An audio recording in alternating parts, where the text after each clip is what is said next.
ये सार किसी भेजा के राजन को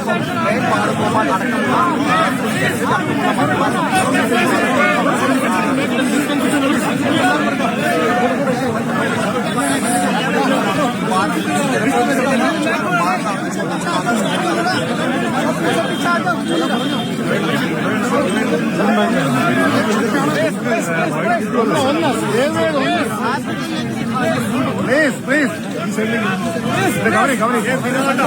Please.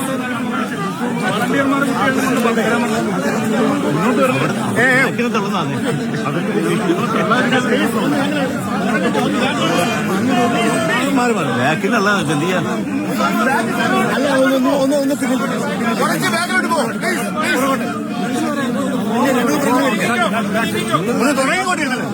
പ്ലീസ് പ്ലീസ്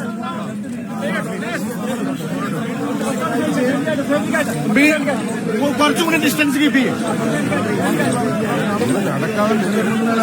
നിങ്ങൾ മുന്നേ ഒന്ന് മാറുന്ന മതി, ഞങ്ങൾ ബാക്കിൽ നൽകാം. സെക്യൂരിറ്റി ചെയ്തൊക്കെ നമ്മളെ തള്ളി മാറ്റുന്ന ദൃശ്യങ്ങൾക്കാണ് സെക്യൂരിറ്റി ചെയ്തൊക്കെ തടസ്സം സൃഷ്ടിച്ചുകൊണ്ട് കൃത്യമായ ദൃശ്യങ്ങൾ അതുകൊണ്ട് ലഭ്യമാക്കുന്നത് ഒരു കേരളത്തിന്റെ ആവശ്യങ്ങളുണ്ട്.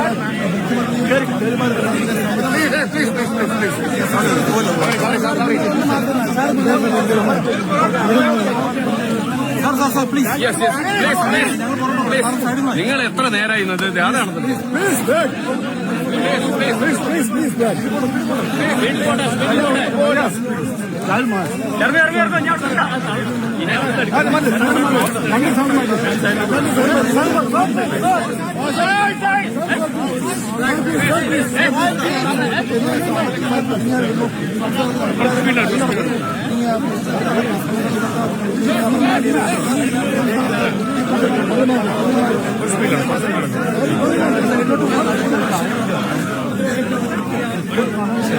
രാഹുലെ കൈ പിടിക്കണോ?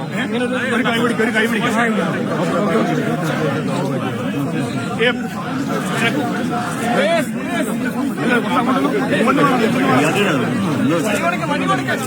ഇങ്ങനെ ഉണ്ടാക്കി അവിടെയുള്ളവർ വളരെ വളരെ ശക്തമായ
सर जी हेलो थोड़ा साइड है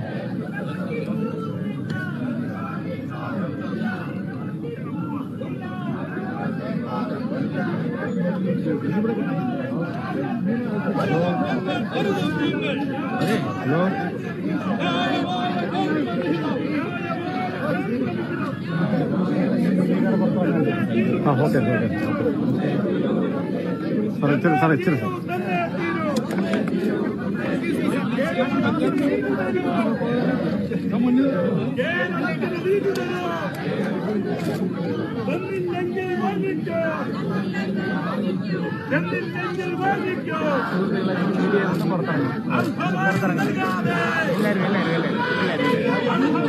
ഒന്ന് പുറത്തിറങ്ങണേ, ഒന്ന് പുറത്തിറങ്ങണം please please please please media ഒന്ന് പുറത്തിറങ്ങണം.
പ്രിയപ്പെട്ട സുഹൃത്തുക്കളെ, കേരളത്തിന്റെ സമരം ഇവിടെ ആരംഭിക്കാൻ പോവുകയാണ്. ദയവ് ചെയ്ത് വേദിയിൽ നിന്ന് ആൾക്കാർ ഒന്ന് മാറുക, രണ്ട് സൈഡിലേക്ക് ഒതുങ്ങി നിൽക്കുക. എല്ലാവരും അവരുടെ കസേരകളിൽ ഇരിക്കുക. കേരളത്തിന്റെ സമരം ഇവിടെ ആരംഭിക്കാൻ പോകുകയാണ്. ദയവ് ചെയ്ത് എല്ലാവരും തടസ്സം സൃഷ്ടിക്കുന്ന ഒരു സൈഡിലേക്ക് മാറുക പ്ലീസ്. ദയവ് ചെയ്ത് എല്ലാവരും സൈഡിലേക്ക് മാറുക, എല്ലാവരും സൈഡിലേക്ക് മാറുക please please please please. Photo ഒക്കെ പിന്നീട് എടുക്കാം, പ്ലീസ് മാറുക. പ്രിയപ്പെട്ട സഹോദരി സഹോദരന്മാരെ, കേരളത്തിന്റെ ഐതിഹാസികമായ സമരം ഇവിടെ ആരംഭിക്കാൻ പോകുകയാണ്. ഇന്ത്യ എന്നാൽ യൂണിയൻ ഓഫ് സ്റ്റേറ്റ്സ് ആണ്. നമ്മൾ വിളിച്ച മുദ്രാവാക്യം പോലെ ആരും ആരുടെ കീഴെയുമല്ല, ആരുടെ താഴെയുമല്ല. ഈ വാക്കുകൾ യഥാർത്ഥത്തിൽ ഭരണഘടനാ ശില്പിയായ ഡോക്ടർ BR അംബേദ്കറുടെയാണ്. ആ ആപ്തവാക്യത്തിന് അടിവരയിടാൻ വേണ്ടിയാണ് ബഹുമാനപ്പെട്ട മുഖ്യമന്ത്രിയും മന്ത്രിമാരും ജനപ്രതിനിധികളും ഇന്ന് തലസ്ഥാന നഗരിയിൽ ഈ ശൈത്യകാലത്ത് ഒരു സമരത്തിന് തുടക്കം കുറിച്ചിരിക്കുന്നത്. ഇന്ത്യയുടെ സമര ചരിത്രത്തിലെ ഏറ്റവും തിളങ്ങുന്ന ഒരേടായിട്ട് ഈ സമരം മാറുമെന്ന കാര്യത്തിൽ ഞങ്ങൾക്ക് തർക്കമില്ല. ഈ സമരത്തെ അഭിവാദ്യം ചെയ്യാൻ നിരവധി പ്രമുഖ വ്യക്തികൾ എത്തിയിട്ടുണ്ട്. ഈ ചടങ്ങ് ഔപചാരികമായി ആരംഭിക്കുന്നതിന്റെ ഭാഗമായി CPM-ന്റെ രാജ്യസഭാ കക്ഷി നേതാവ്, CPM കേന്ദ്ര കമ്മിറ്റി അംഗം ശ്രീ എളമരം കരീമിനെ സ്വാഗതം ആശംസിക്കാൻ വേണ്ടി ഞാൻ ക്ഷണിക്കുന്നു.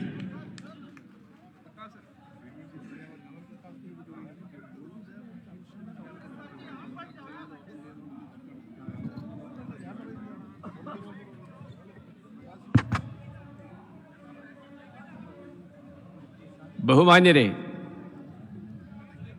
കേരളം ഇന്ന് ഫെഡറലിസത്തെ സംരക്ഷിക്കാനുള്ള ഒരു മഹത്തായ പോരാട്ടത്തിന് തലസ്ഥാന നഗരിയിൽ പ്രതിഷേധവുമായി എത്തിച്ചേർന്നിരിക്കുകയാണ്. ഇവിടെ എത്തിയിരിക്കുന്ന ബഹുമാനപ്പെട്ട കേരള മുഖ്യമന്ത്രി ഉൾപ്പെടെയുള്ള മന്ത്രിമാരും കേരളത്തിൽ നിന്നുള്ള പാർലമെന്റ് മെമ്പർമാരും നിയമസഭാംഗങ്ങളും എല്ലാം കേരളത്തിൻ്റെ ഒരു പരിച്ഛേദമാണ്. കേരള നിയമസഭ പാസാക്കിയ പ്രമേയത്തിൻ്റെ അടിസ്ഥാനത്തിൽ ഫെഡറൽ തത്വങ്ങൾ ലംഘിച്ചുകൊണ്ട് പ്രതിപക്ഷ പാർട്ടികളുടെ നേതൃത്വത്തിലുള്ള സംസ്ഥാന സർക്കാരുകളെ സാമ്പത്തികമായി തകർക്കുന്ന, വികസന പദ്ധതികളെ മുരടിപ്പിക്കുന്ന, രാഷ്ട്രീയ അട്ടിമറികൾ സംഘടിപ്പിക്കുന്ന, കേന്ദ്ര സർക്കാരിൻ്റെ ജനാധിപത്യ വിരുദ്ധ നയങ്ങൾക്കെതിരായ രാജ്യവ്യാപകമായി ഉയർന്നു വരുന്ന പ്രക്ഷോഭ സമരത്തിൻ്റെ ഏറ്റവും സുപ്രധാനമായ ഒരു ഘട്ടത്തിലാണ് കേരളം രാജ്യ തലസ്ഥാനത്തെത്തിയിരിക്കുന്നത്. ഇന്നലെ കർണാടക സർക്കാരിൻ്റെ നേതൃത്വത്തിൽ ഒരു പ്രക്ഷോഭം ഇവിടെ ഡൽഹിയിൽ ഇതേ സ്ഥലത്ത് നടക്കുകയുണ്ടായി. തമിഴ്നാട് ഇതേ പ്രശ്നങ്ങൾ ഉയർത്തിക്കൊണ്ട് കേന്ദ്ര സർക്കാരിൻ്റെ സംസ്ഥാനങ്ങളോടുള്ള നയങ്ങൾക്കെതിരെ, ഭരണഘടനാ വിരുദ്ധ നയങ്ങൾക്കെതിരെ നിരന്തരമായ പോരാട്ടത്തിലാണ്. അതിൻ്റെ എല്ലാം ഉച്ചസ്ഥായിയിലെത്തിയ ഒരു സന്ദർഭമാണ് ഇന്ന് കേരളത്തിലെ ജനങ്ങളുടെ പ്രതിനിധികൾ എല്ലാവരും ഒറ്റക്കെട്ടായി ഈ സമരരംഗത്ത് ഇവിടെ എത്തിച്ചേർന്നിരിക്കുന്നത്. ഈ പ്രതിഷേധ സമരത്തിൽ ഉയർത്തുന്ന പ്രശ്നങ്ങൾ ആദരണീയനായ കേരള മുഖ്യമന്ത്രി സഖാവ് പിണറായി വിജയനും മറ്റ് നേതാക്കളും ഇവിടെ വിശദീകരിക്കുന്നതാണ്. ഞാൻ അതിലേക്ക് കടക്കുന്നില്ല. നിശ്ചയമായും ഇന്ത്യൻ ഭരണഘടനയുടെ പ്രധാന തത്വങ്ങളിലൊന്നായ ഫെഡറലിസത്തെ തകർക്കാൻ അനുവദിക്കില്ല എന്ന ഉറച്ച പ്രഖ്യാപനമാണ് ഈ സമരവേദിയിൽ നിന്ന് ഉയർന്നു വരാൻ പോകുന്നത്. ഈ സമരത്തിൽ പങ്കെടുക്കാനെത്തിയ എല്ലാ ജനപ്രതിനിധികളെയും, ഡൽഹിയിൽ നിന്ന് ഈ സമരത്തോട് ഐക്യദാർഢ്യം പ്രകടിപ്പിക്കാൻ എത്തിച്ചേർന്ന ബഹുജനങ്ങളെയും ദേശീയ നേതാക്കളെയും എല്ലാം ഞാൻ സ്വാഗതം ചെയ്യുകയാണ്.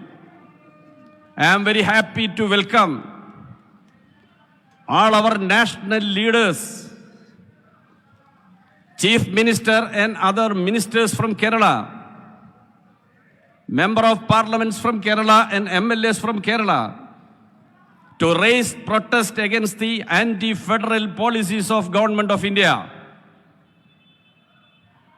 At all India level, several states led by opposition parties are on the path of agitation against the violation of constitutional rules such as federalism, secularism, and democracy. In that agitation, Kerala marks a historical day.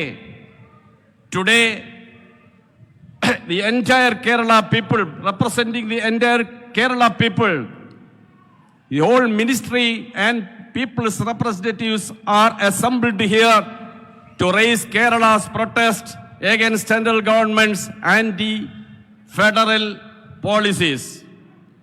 ഇവിടെ എത്തിച്ചേർന്ന എല്ലാവരെയും ഞാൻ സ്വാഗതം ചെയ്യുന്നു. ആദരണീയനായ കേരള മുഖ്യമന്ത്രി ശ്രീ പിണറായി വിജയനെ നിങ്ങളുടെ എല്ലാവരുടെയും പേരിൽ സ്വാഗതം ചെയ്യുന്നു. Comrade Sitaram Yechury, General Secretary of CPIM, is present here. I welcome Comrade Sitaram Yechury. Comrade D. Raja, General Secretary of CPI, is here. I welcome Comrade D. Raja. CPIM State Secretary, Comrade Govindan Master, is here. I welcome MV Govindan Master. Secretary of our guest from Tamil Nadu, IT Minister of Tamil Nadu Cabinet, Sri Palani Thiagarajan, is here. He came in the morning and met Chief Minister and discussed and expressed his solidarity with Kerala. Now he is here to address you. I welcome Sri Palani Thiagarajan, IT Minister of Tamil Nadu. I welcome Sri Binoy Vishwam, Secretary of CPI Kerala State Committee. I welcome Jose K. Mani, Chairman of Kerala Congress is here.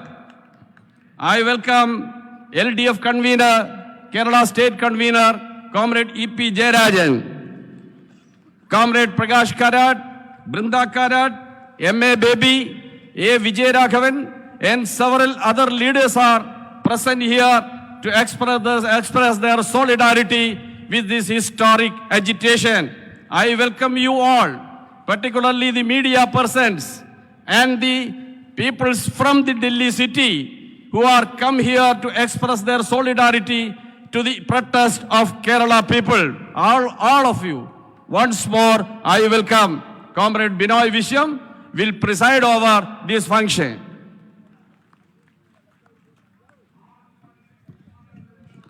പ്രിയപ്പെട്ട സഹോദരിമാരെ, സഹോദരന്മാരെ, പ്രിയമുള്ള സഖാക്കളെ, പ്രിയപ്പെട്ട നേതാക്കന്മാരെ, ഈ ദിവസം തീർച്ചയായും ചരിത്രത്തിൽ സ്ഥാനം പിടിക്കും.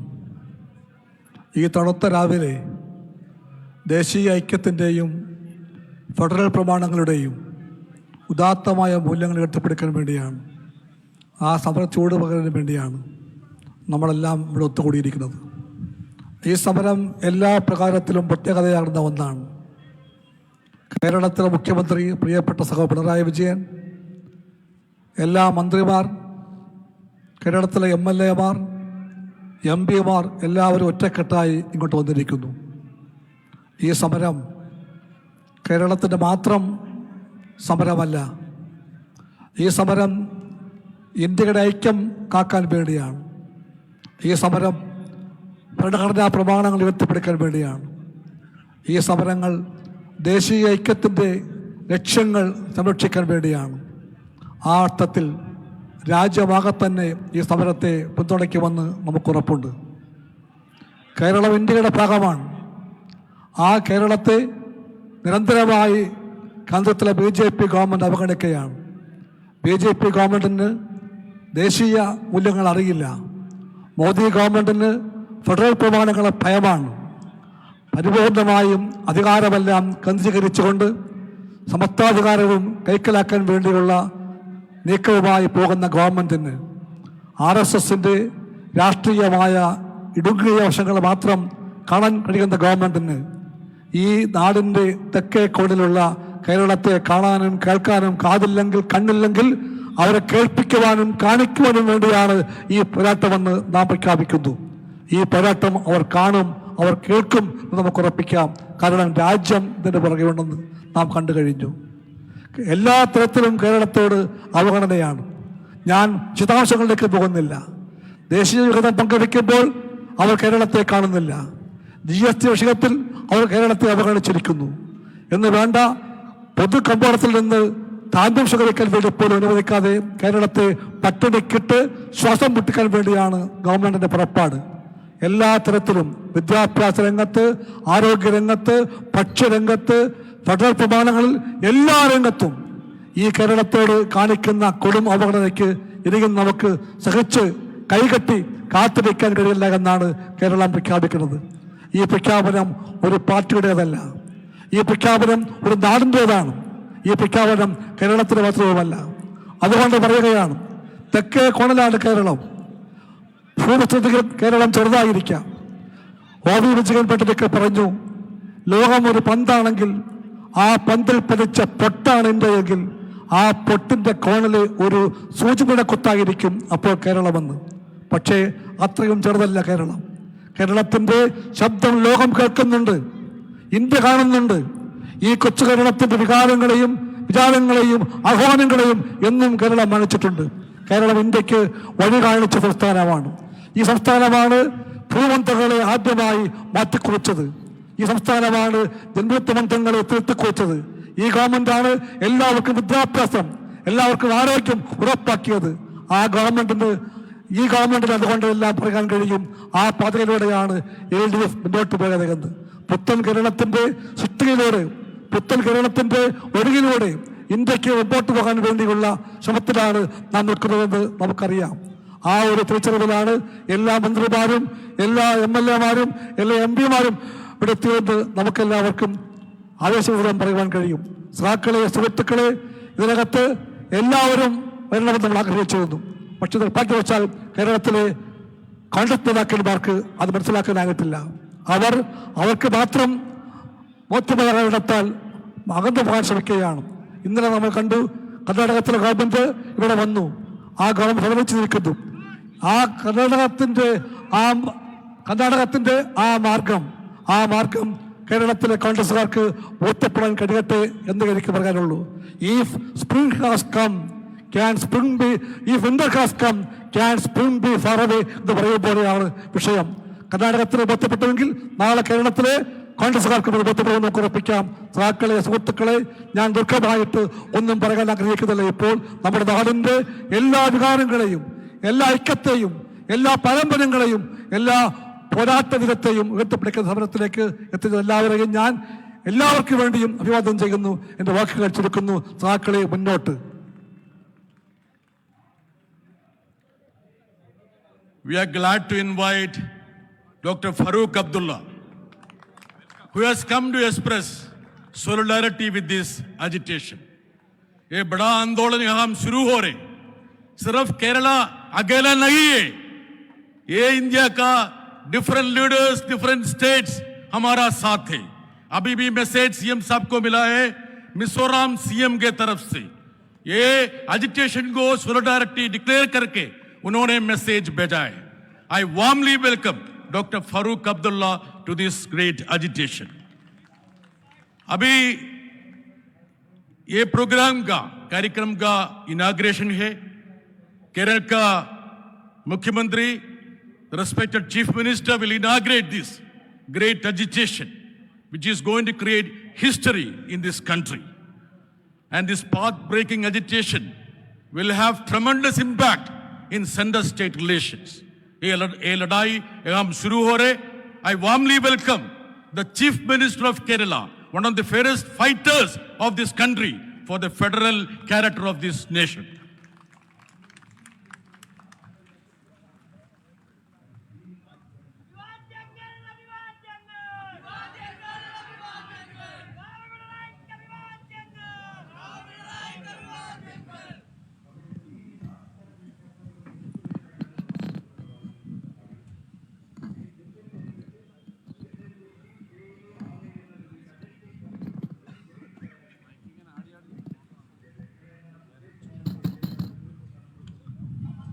സഹോദരീ സഹോദരന്മാരെ, നമ്മുടെ ഈ പരിപാടിയിൽ ധാരാളം മലയാളികളല്ലാത്തവർ പങ്കെടുക്കുന്നുണ്ട്. അവർക്ക് മലയാളത്തിൽ സംസാരിക്കുമ്പോൾ മനസ്സിലാക്കാൻ വിഷമമാകും. അതുകൊണ്ട് ആദ്യ ഭാഗം, കുറച്ച് ഭാഗം ഞാൻ ഇംഗ്ലീഷിൽ പറയാമെന്നാണ് ഉദ്ദേശിക്കുന്നത്. ഇവിടെ നമ്മുടെ ഈ സമരത്തെ അഭിവാദ്യം ചെയ്യാൻ ദേശീയ നേതാക്കൾ വേദിയിലുണ്ട്. ഇനിയും ഒട്ടേറെ പേർ എത്തിച്ചേരാനുമുണ്ട്. അവർ പറയുന്നത് കേൾക്കലും വളരെ പ്രധാനമാണ്. അതുകൊണ്ട് വളരെ കൂടുതൽ കാര്യങ്ങളിലേക്ക് കടന്നു പോകുന്നതിൽ അനൗചിത്യമുണ്ട്. എങ്കിലും കേരളം എന്തുകൊണ്ട് ഇത്തരമൊരു സമരത്തിലേക്ക് വരേണ്ടി വന്നു എന്നത് പറയാതിരിക്കുന്നതും അനൗചിത്യമാകും. അപ്പോൾ ഈ രണ്ട് അനൗചിത്യത്തിൻ്റെ നടുക്കാണ് ഞാൻ നിൽക്കുന്നത്. അതുകൊണ്ട് അഥവാ ദീർഘിച്ചു പോകുന്നുണ്ടെങ്കിൽ ക്ഷമിക്കണമെന്നാണ് എനിക്ക് ആദ്യമേ തന്നെ പറയാനുള്ളത്. Dear friends and comrades, greetings to you all. Today we are at a historical juncture of the Indian Republic. A democracy that was envisaged as a union of states is slowly and steadily being crippled into an undemocratic union over states. We are seeing its manifestations around the country especially in opposition-ruled states. We have all come together to register our strong protest against this and to preserve the federal structure of India. Today, we are marking the beginning of a renewed fight that would herald a dawn of ensuring equitable treatment of the states. This fight would also strive to maintain a balance in the center-state relations. Thus, the 8th of February 2024 is going to be a red-letter day in the history of the Republic of India. At the outset, let me extend a warm welcome and convey greetings to all those who have gathered here representing various state governments and opposition political parties. The fight to ensure that India remains a sovereign, secular, democratic republic with federalism as its hallmark will be a long-drawn one. Let this be an opportunity for all of us to reaffirm our commitment to this struggle. Over the years, the Union has been making laws that encroach upon the state's powers and duties in several sectors, even on law and order, which is absolutely in the state's list in the Constitution. Laws have been made by the Union in agriculture, education, power, and cooperation, and so on, crippling the state's rights. Even a ministry for cooperation has been formed. Multinational agreements are being entered into on issues that affect the states without seeking the state's opinion, let alone getting their consent. These are all telling examples of how the rights of states are being trampled upon and how India is being changed into an undemocratic union over states.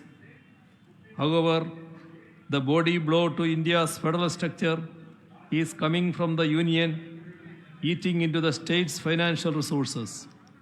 It is being alleged that the same people who wax eloquent about cooperative federalism have tried to undercut the resources to be allocated to the states by the Finance Commission.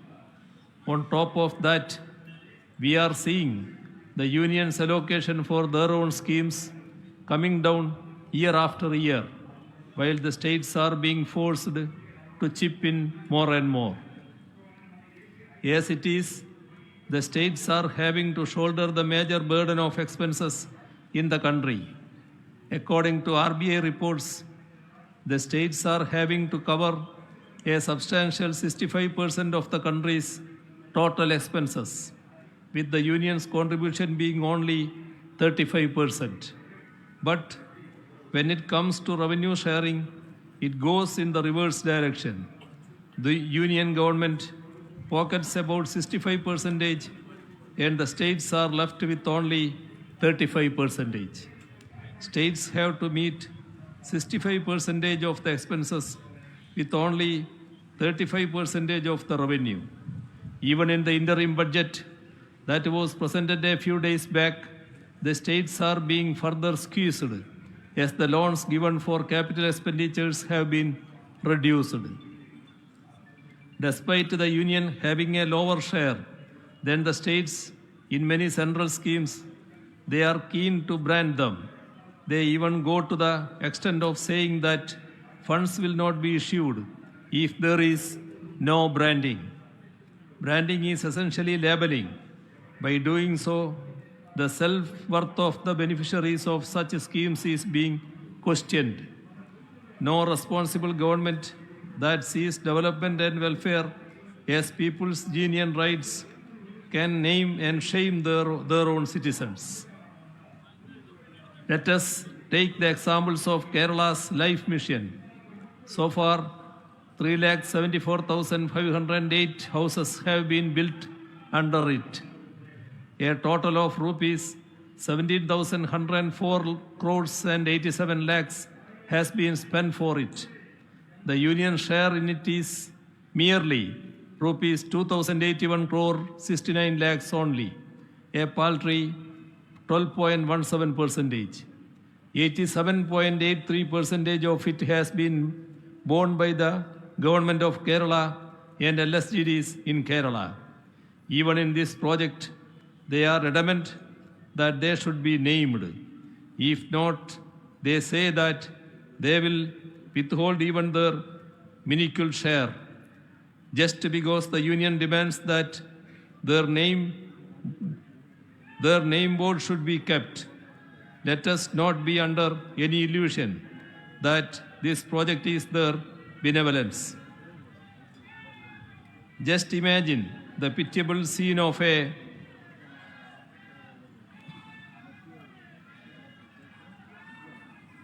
poor man's house bearing the mark that it is somebody else's gift. To put such a mark amounts to an insult on the self-esteem of the concerned family and would result in a shameful stigma that they will have to suffer even after generations. We would like to make it very clear that the state of Kerala will in no way allow it to happen. We see a rapid rise in the union's revenue earned through cess and surcharge. They need not be shared with the states as they do not come under the divisible pool. There has been a rise of 133% in collection of major cess and surcharge levied by the union government on various products between 2017-18 and 2022-23. It went up from rupees 2,18,553 crore to rupees 5,10,549 crore during that 5-year period. Despite amassing all this revenue, not a single penny from it is shared with the states. We all know what has happened with the GST compensation. It was regularly being delayed, and it was when many of us state governments decided to approach the Honorable Supreme Court together that the union government disbursed arrears. The revenue neutral rate that was predicted when GST was being rolled out is said to be achieved. Yet, GST compensation has been done away with. When GST was introduced, there were some calculations by the Ministry of Finance that envisaged that in order to be revenue neutral, the average GST rate must be at least 17%. Until we achieve that specific benchmark, the union government is obliged to continue GST compensation. The current average rate is only 11.4%. States had to give up considerable financial rights so that GST could be introduced. Now we should stand together to ensure that what is rightfully ours is not denied. ഇവിടെ കേരളത്തെ സംബന്ധിച്ചിടത്തോളം 3 തരത്തിലുള്ള കുറവുകളാണ് ഉണ്ടാകുന്നത്. ഒന്നാമത്തത്, രാജ്യത്തിൻ്റെ ആകെ വരുമാനത്തിൽ സംസ്ഥാനത്തിനുള്ള ഓഹരി തുടർച്ചയായി പരിമിതപ്പെടുത്തുകയാണ്. ആ പരിമിതപ്പെടുത്തൽ കൊണ്ടുവരുന്നതാണ് ഒന്നാമത്തെ കുറവ്. യൂണിയൻ സർക്കാർ ഏകപക്ഷീയമായാണ് ധനകാര്യ കമ്മീഷൻ്റെ പരിഗണനാ വിഷയങ്ങൾ തീരുമാനിക്കുന്നത്. സംസ്ഥാനങ്ങളുടെ നിർദ്ദേശങ്ങൾ അവയിൽ ഉൾപ്പെടുത്താറില്ല. ഓരോ ധനക്കമ്മീഷനും കഴിയുമ്പോൾ കേരളത്തിലെ നികുതി കുത്തനെ ഇടിയുകയാണ്. ആരോഗ്യം, വിദ്യാഭ്യാസം ഉൾപ്പെടെ പല മേഖലകളിൽ കേരളം കൈവരിക്കുന്ന വലിയ നേട്ടങ്ങൾ അവ ചൂണ്ടിക്കാണിച്ചുകൊണ്ടാണ് പലപ്പോഴും ഇത്തരം കുറവ് വരുത്തലിനെ ന്യായീകരിക്കുന്നത്. ജനസംഖ്യാ നിയന്ത്രണത്തിൽ നല്ല നേട്ടം കൈവരിച്ച സംസ്ഥാനമാണ് കേരളം. പക്ഷേ ആ നേട്ടം സംസ്ഥാനത്ത് തന്നെ ശിക്ഷയായി മാറുകയാണ്.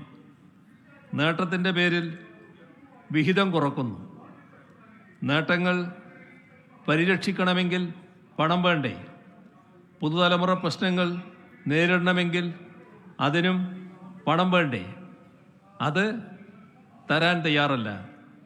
നേട്ടത്തിന് ശിക്ഷ, ഇത് ലോകത്ത് മറ്റൊരിടത്തും കാണാൻ കഴിയാത്ത പ്രതിഭാസമാണ്. രണ്ടാമത്തേത്, കേരളത്തിന് യൂണിയനിൽ നിന്ന് വിവിധ ഇനങ്ങളിൽ ലഭിക്കേണ്ട തുകകൾ വൈകിക്കുകയാണ്. ഇത്തരം വൈകിക്കൽ മൂലം ഉണ്ടാകുന്ന കുറവുണ്ട്.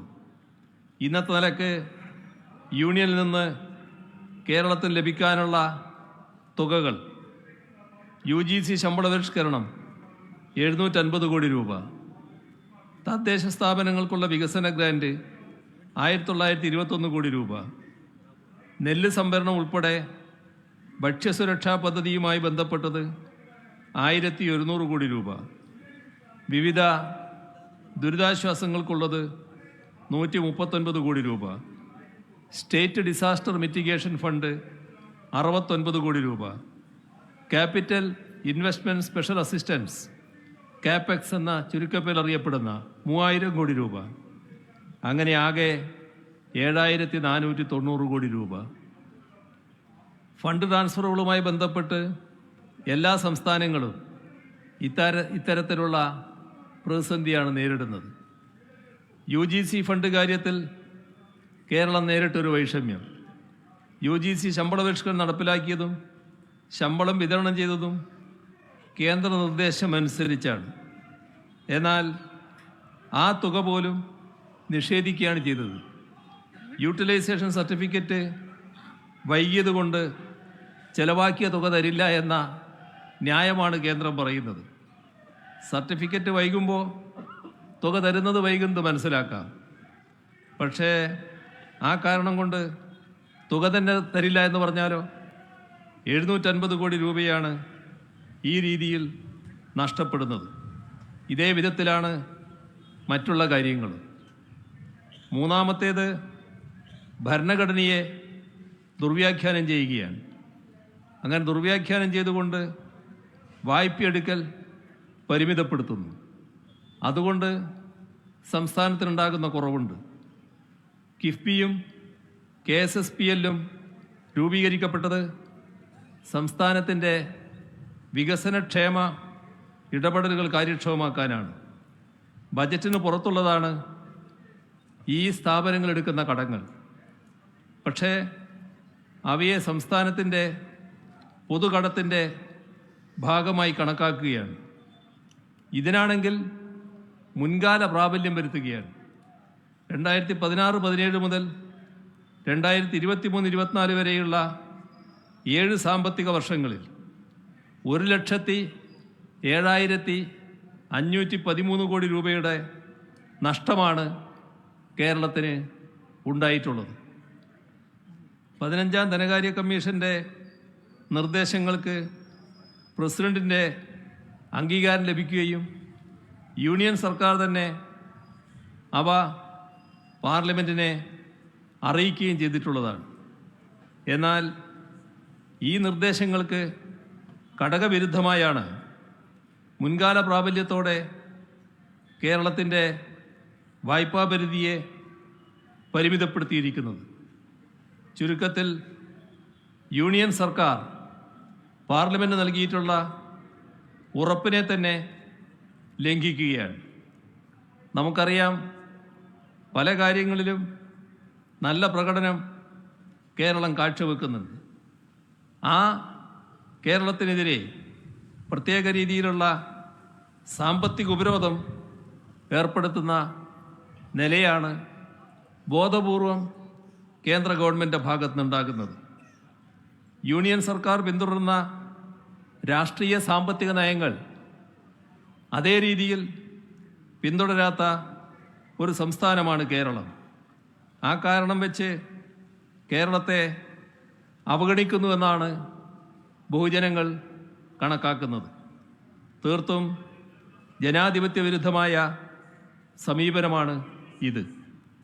സംസ്ഥാനത്തെ ജനങ്ങൾ തള്ളിക്കളഞ്ഞ, ജനങ്ങളാൽ തിരസ്കരിക്കപ്പെട്ട നയങ്ങൾ സംസ്ഥാനങ്ങൾക്കുമേൽ അടിച്ചേൽപ്പിക്കാനാണ് യൂണിയൻ സർക്കാർ ശ്രമിക്കുന്നത്. സംസ്ഥാനങ്ങളിൽ നടപ്പാക്കേണ്ട പദ്ധതികൾക്കുമേൽ യൂണിയൻ സർക്കാർ നിയന്ത്രണം ഏർപ്പെടുത്തുകയാണ്. കേരളത്തെ സംബന്ധിച്ചിടത്തോളം ഇത് ഒരു രീതിയിലും അംഗീകരിക്കാൻ കഴിയുന്നതല്ല. യൂണിയൻ സർക്കാർ പിന്തുടരുന്ന രാഷ്ട്രീയ സാമ്പത്തിക നയങ്ങളുണ്ട്.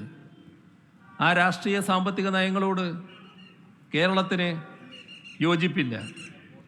ഞങ്ങൾ വിശ്വസിക്കുന്നതും ജനങ്ങൾ ജനാധിപത്യ വിധിയിലൂടെ അംഗീകരിച്ചതുമായ നയങ്ങൾ നടപ്പാക്കാൻ അനുവദിക്കണം. അല്ലെങ്കിൽ അത് ജനാധിപത്യത്തെ കശാപ്പ് ചെയ്യലാകും. അത് ഭരണഘടനാ ധ്വംസനവുമാകും. യൂണിയൻ സർക്കാരിൻ്റെ ഇത്തരം വിവേചനങ്ങൾ കേരള സമ്പദ്ഘടനയ്ക്കും സമൂഹത്തിനും മേൽ ദൂരവ്യാപകമായ പ്രത്യാഘാതങ്ങളാണ് ഉണ്ടാക്കാൻ പോകുന്നത്. കേരളത്തിൻ്റെ ഇപ്പോഴത്തെ GSDP ഏതാണ്ട് 11 ലക്ഷം കോടി രൂപയാണ്.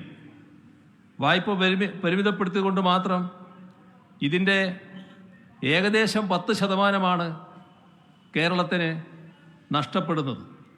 ഇത്തരത്തിൽ യുക്തിരഹിതമായി പൊടുന്നനെ വരുത്തുന്ന വെട്ടിക്കുറവുകൾ സംസ്ഥാനത്തിൻ്റെ വികസനക്ഷേമ പ്രവർത്തനങ്ങളെ പ്രതികൂലമായി ബാധിക്കുകയാണ്. ക്യാപിറ്റൽ എക്സ്പെൻഡിച്ചർ മൾട്ടിപ്ലയർ ഇഫക്റ്റ് കണക്കുകൂട്ടിയാൽ അടുത്ത 5 വർഷം കൊണ്ട് ഏതാണ്ട് 2 മുതൽ 3 ലക്ഷം കോടി രൂപ വരെ കേരളത്തിന് നഷ്ടമുണ്ടാകും. അതായത് അക്കാലയളവ് കൊണ്ട് കേരളത്തിൻ്റെ സമ്പദ്ഘടന 20 മുതൽ 30% വരെ ചുരുങ്ങും. 2018 പ്രളയത്തിൻ്റെ ഘട്ടത്തിലും കേരളത്തോട് ഇത്തരത്തിൽ യൂണിയൻ സർക്കാർ വിവേചനം കാട്ടിയിരുന്നു. പ്രളയത്തെ അതിജീവിക്കാനുള്ള പാക്കേജ് ഒന്നും കേരളത്തിന് പ്രത്യേകമായി ഏർപ്പെടുത്തിയില്ല. പ്രളയഘട്ടത്തിൽ നടത്തപ്പെട്ട ദുരിതാശ്വാസ പ്രവർത്തനങ്ങൾക്ക് നിർബന്ധപൂർവം പണം ഈടാക്കി. ആ ഘട്ടത്തിൽ ലഭ്യമാക്കിയ ഭക്ഷ്യധാന്യങ്ങൾക്ക് വരെ പണം പിടിച്ചുപറിച്ചു. ഇത്തരം ദുരന്തങ്ങൾ അടിക്കടി ഉണ്ടാകുന്നതുകൊണ്ട് കേരളത്തിലൊരു കാലാവസ്ഥാ ഗവേഷണ കേന്ദ്രം ഏർപ്പെടുത്തണമെന്ന് കേരളം ആവശ്യപ്പെട്ടു. പക്ഷേ അതും യൂണിയൻ ഗവൺമെൻറ് നിഷേധിച്ചു. പ്രളയഘട്ടത്തിൽ കേരളത്തിന് സഹായം ലഭ്യമാക്കാനായി പല വിദേശ രാജ്യങ്ങളും സ്വമേധയാ മുന്നോട്ട് വന്നു. പക്ഷേ അവ സ്വീകരിക്കുന്നതിൽ നിന്ന് കേരളത്തെ വിലക്കി. കേരളത്തിലെ സഹോദരങ്ങൾ പ്രവാസികളായി വിവിധ രാജ്യങ്ങളിലുണ്ട്. അവർ അവിടുന്ന് സംഭാവന നൽകാൻ തയ്യാറാണ്. ഏതെങ്കിലും മന്ത്രിമാരാരെങ്കിലും വന്നാൽ നന്നാകുമെന്ന് പറഞ്ഞതിൻ്റെ ഭാഗമായി അവരെ പോയി കാണുന്നതിന് കേരളത്തിന് തീരുമാനമെടുത്തു. പക്ഷേ കേരളത്തിൻ്റെ മന്ത്രിമാരെ യൂണിയൻ സർക്കാർ വിലക്കുന്ന നിലയാണ് എടുത്തത്. എത്ര മനുഷ്യത്വരഹിതമായ രീതിയിലാണ് കേന്ദ്ര ഗവൺമെൻറ്റിൻ്റെ സമീപനമെന്താണ് ഇത് കാണിക്കുന്നത്. ഇപ്പോൾ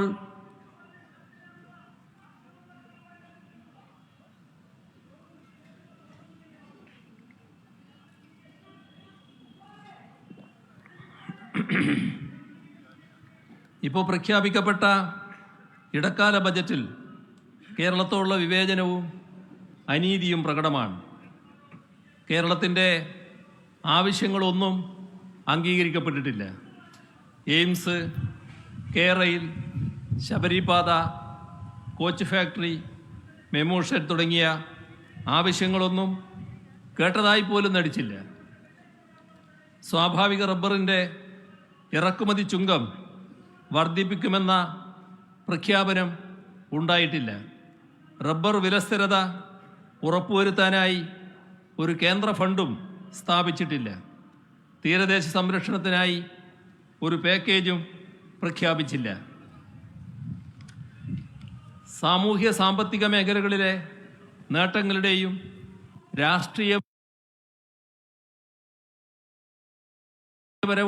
രാഷ്ട്രീയപരവും പ്രത്യയശാസ്ത്രപരവുമായ വ്യത്യാസങ്ങളുടെയും പേരിൽ കേരളത്തെ ശിക്ഷിക്കുകയാണ്. ഇതേ അനുഭവം NDA ഇതര സംസ്ഥാന സർക്കാരുകളെല്ലാം രാജ്യത്ത് നേരിടുകയാണ്. ഇതിനെ അതിജീവിക്കണമെങ്കിൽ നമ്മൾ ഒരുമിച്ച് നിന്നേ മതിയാകും. നമ്മളുടെ ഒരുമയെ അസ്ഥിരപ്പെടുത്താനുള്ള ആസൂത്രിതമായ ശ്രമങ്ങൾ ശക്തിപ്പെടുമ്പോൾ അവയ്ക്കെതിരെ കൂടുതൽ യോജിപ്പോടെ നമ്മൾ പ്രവർത്തിക്കണം. അങ്ങനെ ഫെഡറലിസത്തെയും സഹകരണാത്മക ഫെഡറലിസത്തെയും ശക്തിപ്പെടുത്തണം. ഇന്നലെ ബഹുമാനായ പ്രധാനമന്ത്രി ഇത്തരത്തിലുള്ള ചില പ്രക്ഷോഭങ്ങൾ കൂടി മനസ്സിൽ വെച്ചുകൊണ്ടാകാം ഇന്നലെ കർണാടക പ്രക്ഷോഭവുമായി രംഗത്ത് വന്നു. ഇന്ന് ഈ പ്രക്ഷോഭം നടക്കുന്നു. തമിഴ്നാട് ഇതേ രീതിയിലുള്ള പ്രക്ഷോഭം ഉയർത്തുന്നു. എല്ലാം ഇത്തരത്തിൽ അവഗണന നേരിടുന്ന സംസ്ഥാനങ്ങൾ യൂണിയൻ സർക്കാരിൻ്റെ നിലപാടിൽ പ്രതിഷേധിക്കുകയാണ്. അപ്പോൾ രാജ്യത്തിൻ്റെ പൊതുവായ ഐക്യത്തിനെതിരെ എന്തോ സൗത്ത് ഇന്ത്യ പ്രത്യേകമായ രീതിയിൽ അണിനിരക്കുന്നു എന്ന മട്ടിലുള്ള ഒരു പ്രതികരണം പ്രധാനമന്ത്രിയുടെ ഭാഗത്ത് നിന്ന് വരികയുണ്ടായി. രാജ്യത്തിൻ്റെ ഐക്യത്തിന് വിഘാതം സൃഷ്ടിക്കുന്ന നടപടികൾ യൂണിയൻ സർക്കാരിൻ്റെ ഭാഗത്തു നിന്നാണ് ഉണ്ടാകുന്നത്. ഞങ്ങൾ രാജ്യത്തിൻ്റെ ഐക്യത്തിന് വേണ്ടിയാണ് നിലകൊള്ളുന്നത്. രാജ്യത്തിൻ്റെ ഫെഡറലിസമാണ് രാജ്യത്തിൻ്റെ ഐക്യം ഉറപ്പുവരുത്തുന്നത്. മതനിരപേക്ഷതയാണ് രാജ്യത്തിൻ്റെ ഐക്യം ഉറപ്പുവരുത്തുന്നത്. അത്തരം കാര്യങ്ങൾ ശക്തിപ്പെടുത്തണം എന്നത് തന്നെയാണ് ഞങ്ങളുടെ പൊതുവായ നിലപാട്. അതിൽ ഏതെങ്കിലും തരത്തിലുള്ള വെള്ളം ചേർക്കലുകൾ നടക്കുമ്പോൾ, അതിന് വ്യതിയാനങ്ങളുണ്ടാകുമ്പോൾ അതിനെതിരെ ഞങ്ങൾ പ്രതികരിക്കുന്നുവെങ്കിൽ അത് രാജ്യത്തിൻ്റെ ഐക്യത്തിനാണ് വഴിവെക്കുക എന്നുള്ളതാണ് ഞങ്ങൾക്ക് ആ കാര്യത്തിൽ പറയാനുള്ളത്.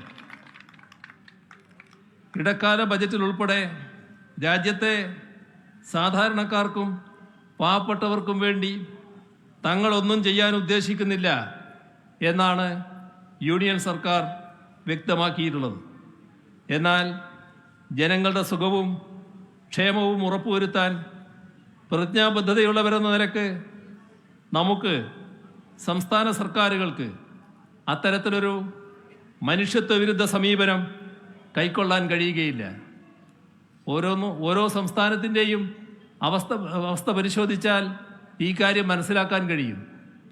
വലിയ തോതിൽ കേന്ദ്ര സർക്കാർ സഹായം നൽകുന്ന തൻകുഞ്ഞുങ്ങളായി കണക്കാക്കുന്ന സംസ്ഥാനങ്ങളുടെ പൊതുവായ പുരോഗതി എന്താണ് എന്ന് പരിശോധിക്കുമ്പോൾ അവിടുത്തെ ജനങ്ങളുടെ ജീവിത നിലവാരം എങ്ങനെ പുറകോട്ട് പോകുന്നു എന്നത് കാണാൻ കഴിയും. നമുക്ക് അർഹതപ്പെട്ടത് നേടിയെടുക്കാനായി പോരാടുന്നതിനോടൊപ്പം തന്നെ ജനങ്ങളുടെ ആവശ്യങ്ങൾ നിറവേറ്റാനുള്ള നൂതന മാർഗങ്ങൾ ആരായുകയും വേണം എന്നതാണ് ഞങ്ങൾ കാണുന്നത്.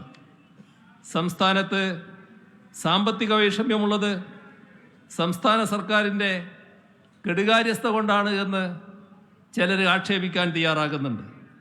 പൂർണ്ണമായും സത്യവിരുദ്ധമായ വാദമാണിത്. വൈഷമ്യങ്ങൾക്കിടയിലും ട്രഷറി സമ്പൂർണമായും കേരളത്തിൽ പ്രവർത്തന സജ്ജമാണ്. തനത് വരുമാനം വളരെ ശ്രദ്ധേയമാവിധം ഉയർന്ന ഘട്ടവുമാണിത്. സംസ്ഥാനത്തിൻ്റെ മൊത്തം ചെലവെടുത്താൽ 2020-21 1,31,884 കോടി രൂപയായിരുന്നു. അത് 2020-21. അപ്പോൾ 2022-23 1,58,738 കോടി രൂപയായി ഉയർന്നു. 1,31,000 കോടിയിൽ നിന്ന് 1,58,000 കോടിയായി ഉയർന്നു. ഈ വർഷാവസാനം അത് 1,68,407 കോടി രൂപയായി ഉയരുമെന്നാണ് നാം കാണേണ്ടത്. ഇത് സംസ്ഥാനത്തിൻ്റെ സാമ്പത്തിക സജീവതയാണ് കാണിക്കുന്നത്, കെടുകാര്യസ്ഥയല്ല.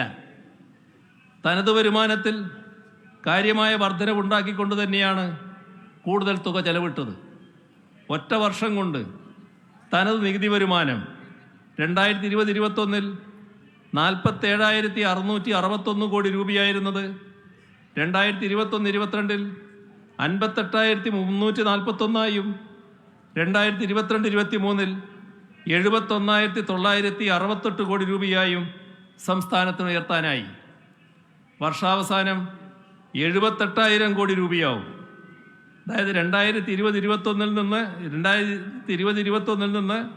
47,661 കോടിയിൽ നിന്ന് ഈ വർഷം അവസാനമാകുമ്പോൾ 78,000 കോടി രൂപയിലേക്ക് ഉയർത്താൻ സംസ്ഥാനത്തിന് കഴിയുകയാണ്. ഇത് കേന്ദ്ര ഗവൺമെൻറ്റിൻ്റെ ഭാഗത്തു നിന്നുള്ള എല്ലാ ദ്രോഹ നടപടികളും ഉണ്ടായിട്ടും കേരളത്തിലെ സാമ്പത്തിക നിശ്ചലത ഉണ്ടായില്ല എന്നാണ് വ്യക്തമാക്കുന്നത്. ഇങ്ങനെ തനത് വരുമാനം ഉയർത്തിയെടുത്തതാണോ സാമ്പത്തിക കെടുകാര്യസ്ഥത? കേന്ദ്രത്തിൻ്റെ വിപരീത നിലപാടുകളൊക്കെ ഉണ്ടായിട്ടും ക്ഷേമ സേവന മേഖലകളിൽ ഒരു കുറവും വരുത്തിയില്ല. കാര്യമായ വർധനവ് ഉണ്ടാക്കാനും കഴിഞ്ഞു. 65 രൂപ സംസ്ഥാനം പിരിച്ചെടുത്താൽ 35 രൂപ കേന്ദ്രം തരുമെന്നാണ് കണക്ക്. കേരളം തനത് നികുതി വരുമാനമായി 79 രൂപ പിരിച്ചെടുക്കുമ്പോൾ കേന്ദ്രം തരുന്നത് 21 രൂപയാണ്. ഇത് മറ്റു സംസ്ഥാനങ്ങളുടെ കണക്ക് നോക്കണം. ഉത്തർപ്രദേശിന് 100-ൽ 46, ബീഹാറിന് 100-ൽ 70, കേരളത്തിന് 100-ൽ 21. ഇതിനെ വിവേചനമെന്നല്ലാതെ എന്താണ് പറയേണ്ടത്? സംസ്ഥാനങ്ങൾക്കായി വിഭജിക്കുന്ന നികുതിയിലെ കേരളത്തിൻ്റെ വിഹിതം 10ാം ധനകാര്യ കമ്മീഷൻ്റെ കാലത്ത് 3.87% ഇത് 14ാം ധനകാര്യ കമ്മീഷനിൽ 2.5% 15ാം ധനകാര്യ കമ്മീഷനിൽ 1.9% കുറഞ്ഞു. ഇതിൻ്റെ ഫലമായി കേരളത്തിനുണ്ടായ നഷ്ടം 18,000 കോടി രൂപയാണ് എന്നത് കേന്ദ്രത്തിന് അറിയാത്തതല്ല. സംസ്ഥാനത്ത് ലഭിക്കേണ്ട കേന്ദ്ര വിഹിതത്തിൽ 57,400 കോടി രൂപയുടെ വെട്ടിക്കുറവാണ് വരുത്തിയിട്ടുള്ളത്. അതിൻ്റെ വിശദാംശങ്ങൾ പലവട്ടം പറഞ്ഞിട്ടുള്ളതാണ്.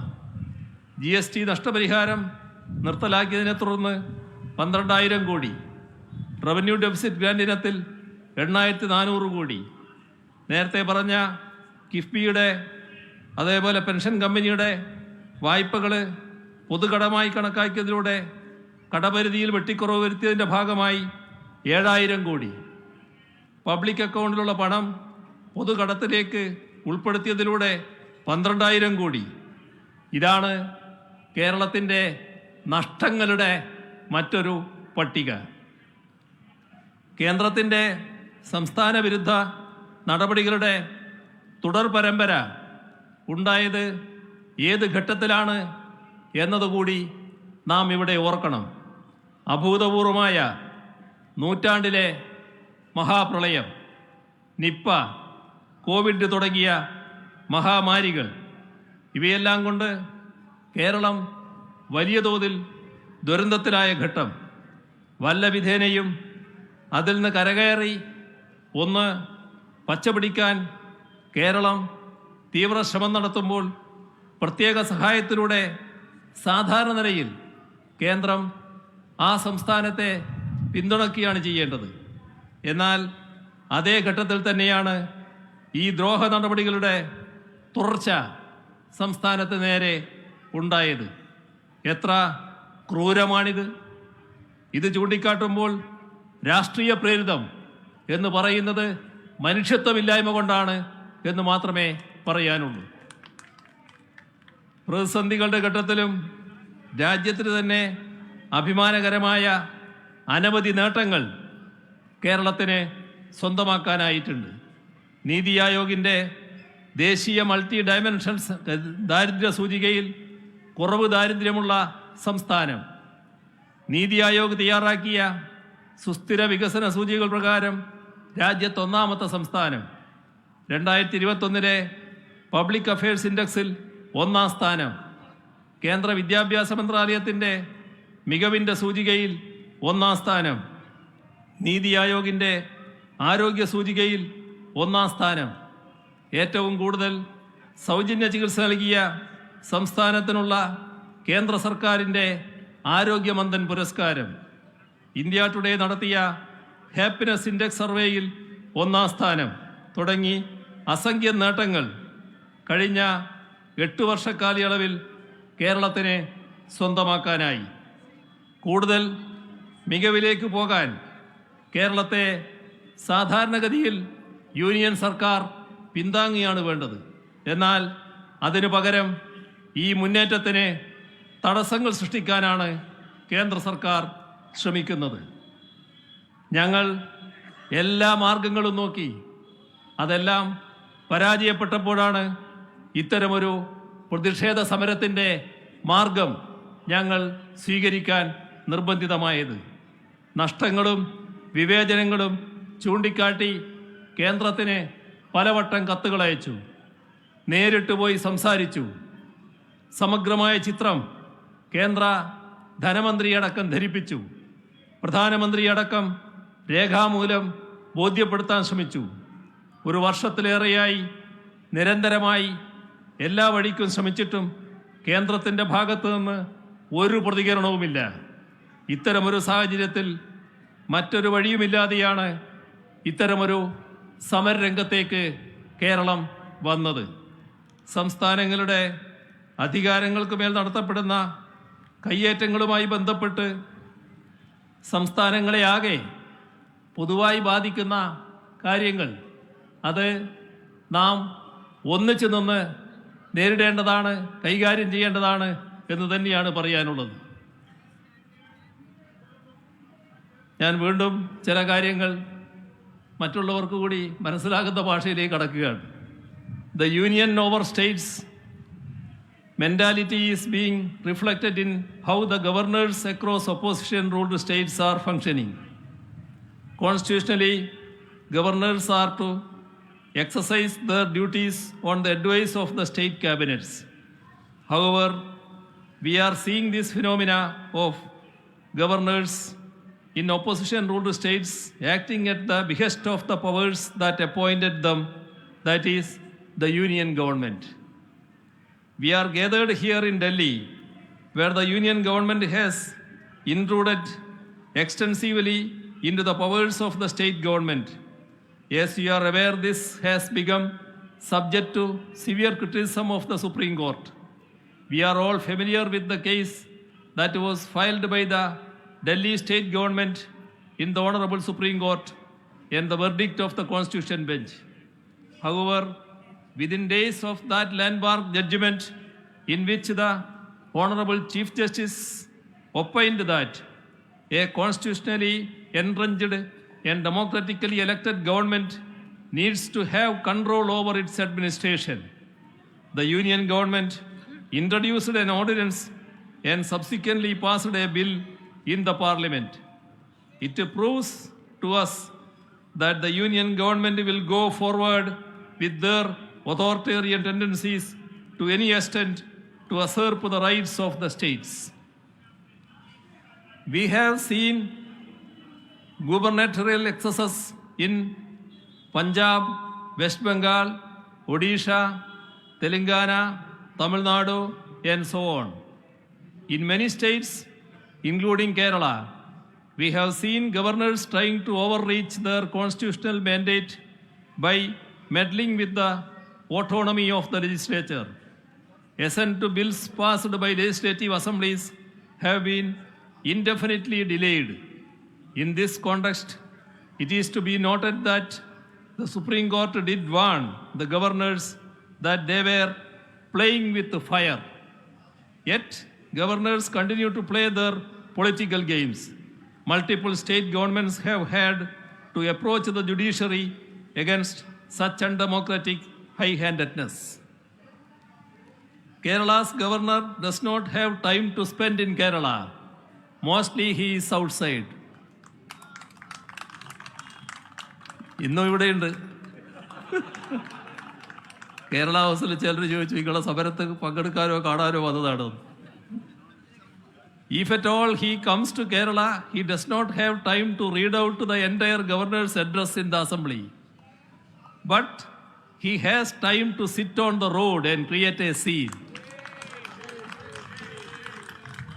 In all opposition-ruled states, there have been instances of chancellors acting as at the behest of their political masters in matters related to universities. Interests and statutes of the states are being sidelined in this regard. Rather than consulting the state governments, even on matters related to state-funded universities, governors have made political interferences as chancellors. In Kerala too, the same is happening. The chancellor, by misusing his powers, is appointing Senate members according to his own whims and fancies in an attempt to usurp the administration of universities and thereby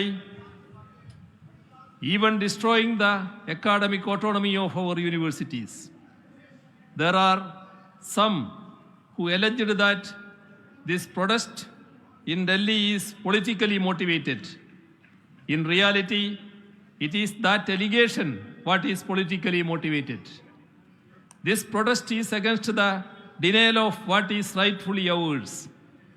Isn't it a fact that our borrowings have been limited and that our grants have been denied? How is it politically motivated to point it out? It is not just Kerala that is protesting against the political discrimination against states. Karnataka has also come out in protest. They say that they suffered losses to the tune of rupees 1,87,000 crore, a loss that is similar to that of Kerala's. The party that is in power in Karnataka is not the same as the party that is in power in Kerala. Are in state governments run by different political parties having to protest against the same issues? Because it is true that they are facing discrimination. Is this politically motivated?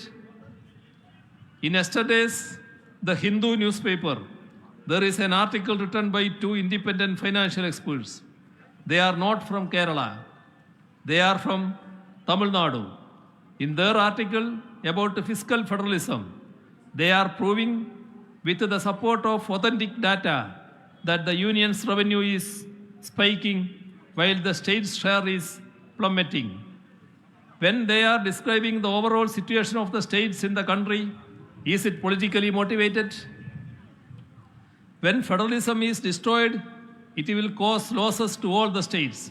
On top of that are the politically motivated actions against non-BJP run states. Efforts are on by certain sections to depict the genuine demands of states as an issue of north-south divide.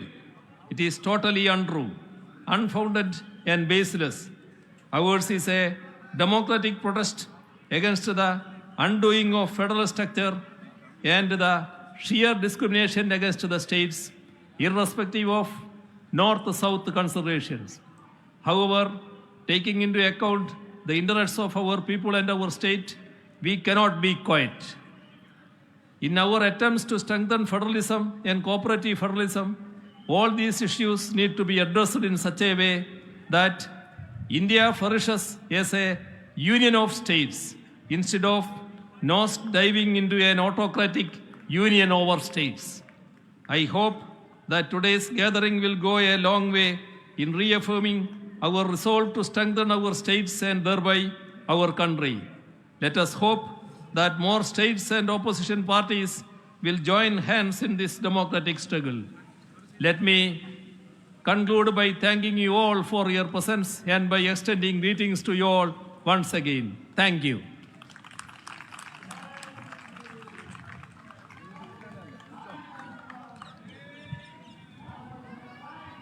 രണ്ട് chief ministers വരുന്നുണ്ട് സംസാരിച്ചാൽ വിടാം.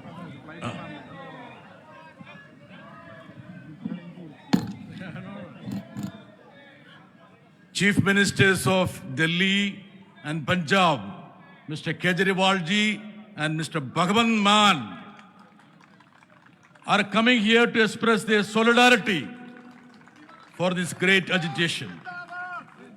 ये आंदोलन के लिए solidarity declare करने के लिए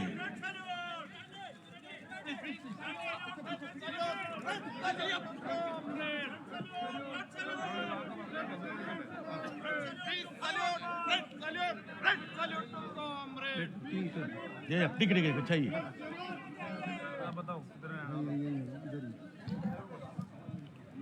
Yes, please sit down, please.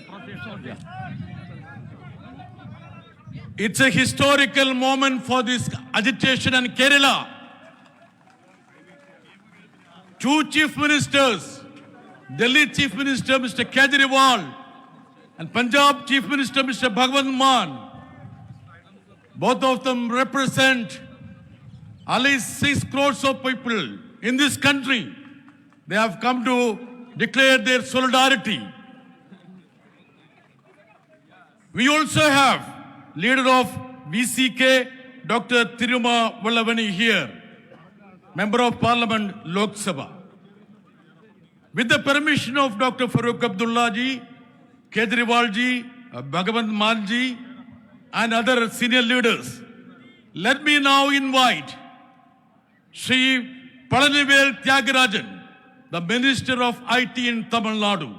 Let me just briefly say, he is one of the brave fighter for center-state relations. When he was a finance minister of Tamil Nadu, he jointly fought with Kerala for the rights of the states. Center और राज्यों के बीच में न्याय होने के लिए जितना लड़ाई कर रहा है, इसका आगे है हमारा दोस्त PTR. With your permission, I invite Mr. PTR to address this historic agitation.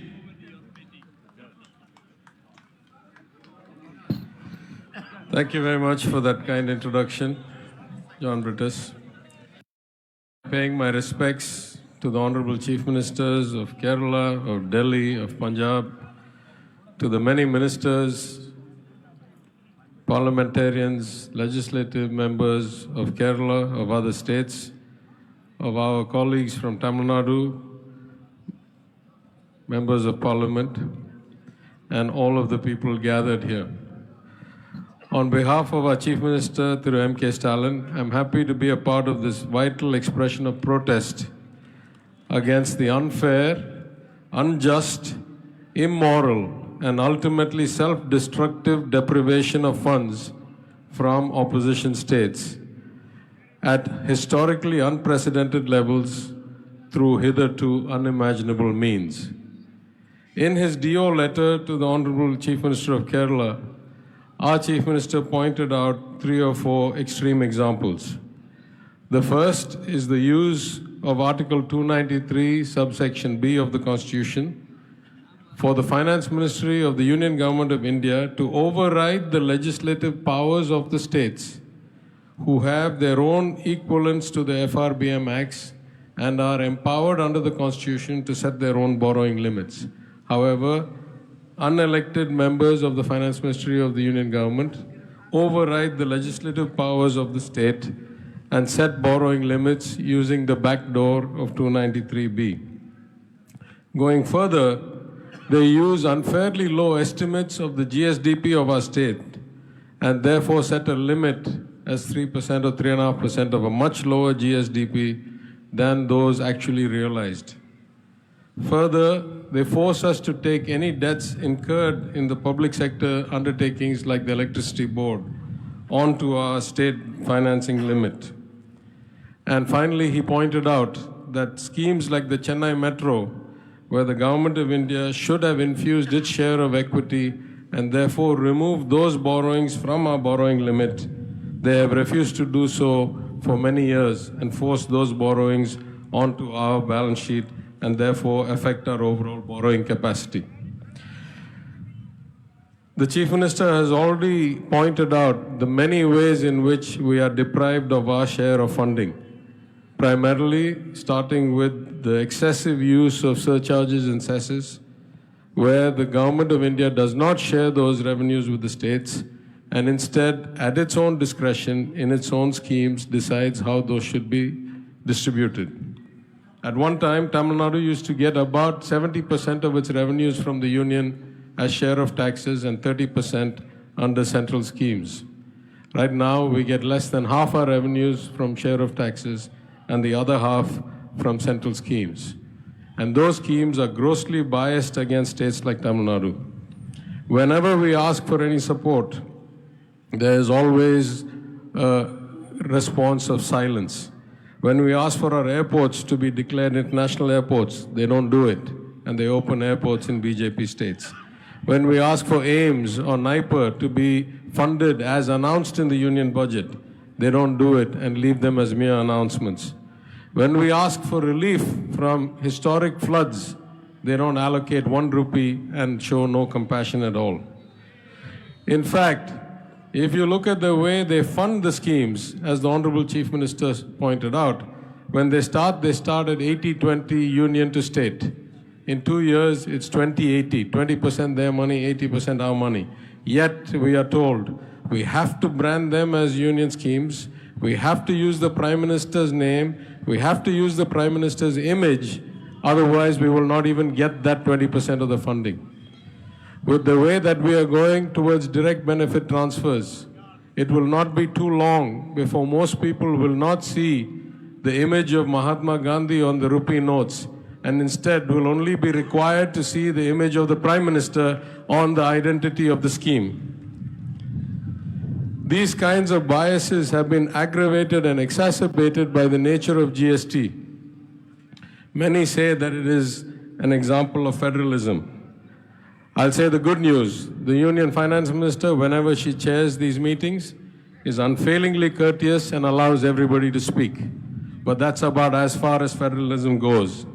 The Union government gets to decide the agenda, it gets to decide the composition of group of ministers, it gets to nominate the chairman, it gets to have every control over the mechanism, and by design has 30% voting rights in a place where you need to have 75% voting to pass any resolution. It can deny any resolution it likes, and for the states to pass any resolution against this union's interest, you will have to get at least 15 or so states lined up to go against the union. This is not federalism. If we say, so you cut our actual allocations, you cut our funds, let us at least go and borrow them from the market. They reduce our borrowing capacity in every way possible. They cut our GDP from their own CSO's estimate to some artificial level, force us to take some percentage on that, 3.25%, 3.5%, while they, in a shameless sign of hypocrisy, consider it a brilliant outcome if their fiscal deficit is 5 or 5.5 or 6%, but hold us to limits like 3 or 3.25 or 3.5. So they will not give us money and they will not let us borrow. What are the other channels available for us? We want to get foreign direct investment. What do? They deny us permission to go overseas to seek investment. The Foreign Affairs Ministry routinely rejects applications from state ministers to travel overseas. They retard or delay inbound missions who come to meet us. They divert investments to their preferred states and to GIFT City. They restrict the World Bank or ADB from funding more than one project in one state in a year. And they delay or stall FIPB approval and cabinet approval. In every way possible, they want to constrain our fiscal flexibility and our ability to service our people's needs. And yet, we have to continue this fight. In fact, from my party, I say that I learned the fight for states' rights and federalism from Peraringar Anna, who founded the party, from Talaivar Kalaignar, who ran it for more than 50 years, and from my Chief Minister, through M.K. Stalin. But one of the things we learned from Peraringar Anna is that we must take credit and join with all those whose principles match ours, and we must give them credit as well. In that sense, I pay respects to our local opposition, Ms. Jayalalitha, who also stood strong for federalism and states' rights. And I must mention here that I pay my respects to the one-time champion of federalism, the three-time Chief Minister of Gujarat, Thiru Narendra Modi, who was once the greatest champion of federalism when he was the Chief Minister. People change, seats change, nothing is permanent. We are in a situation where many of us were once not elected, now are elected, someday will not be elected again. But some truths can never be changed. The first truth that can never be changed is no matter how much money you take away from some, or no matter how much money you give to others, you simply cannot create growth unless you do three profound things. You cannot do it without inclusive education for all and ensuring that your workforce can compete in a global market. These things are not happening in the BJP states. You cannot do it without having a vibrant democracy that creates a level playing field with strong institutions and draws investment and encourages people to invest. And you cannot do it without having communal harmony and makes it easy for business owners, small enterprises, MSC, to feel like it is a stable place ruled by law and therefore they can take risk to create enterprises. Without that, your oligarchs cannot create sustainable growth for you. So where does that leave us? We keep the good fight. And we must remember that there are three magic values that make us invincible and protect us against all the onslaughts against federalism the pro-authoritarians can bring on us. The first value is our culture of inclusion, of harmony, of self-respect, of social justice, of equal access, and of education as the basis for progress of society. We must protect our culture. Second, we must remember that compassion is the best quality of the governor. Not strength, not power. For those who are continuously in a fight, they can keep projecting strength and power. For those of us who have come to serve the people, it is compassion that defines us. It is our ability to protect the weakest and to provide for those most in need. And finally, it is competence that is our value. We must strive to do better every day, even as our resources get cut. We must bring in better advice. We must improve our own execution. The more learned and educated we are, the more we realize we need support from others and the input of brilliant minds. No one is all-knowing. No regime lasts forever. Our job is to stick to our values and hope that someday people start thinking, like me, I am a believer. I believe in God. But I don't believe any man is God. I don't believe any man is all-knowing. I believe that sooner or later all of us will have to vacate our seats. Our job is to hold our values, our culture, our compassion, our competence at the best level and wait for things to change. And that is the way we protect our language, our way of life, our history. Men will come and men will go. Our values and our cultures and our societies will go on strong because we have the right values. Thank you very much for inviting me, and I wish this protest all success. Thank you, PTR, for the great delivery. As he said, no man can be considered as God, and no regime will last. He has to catch the flight. That's why he is taking leave.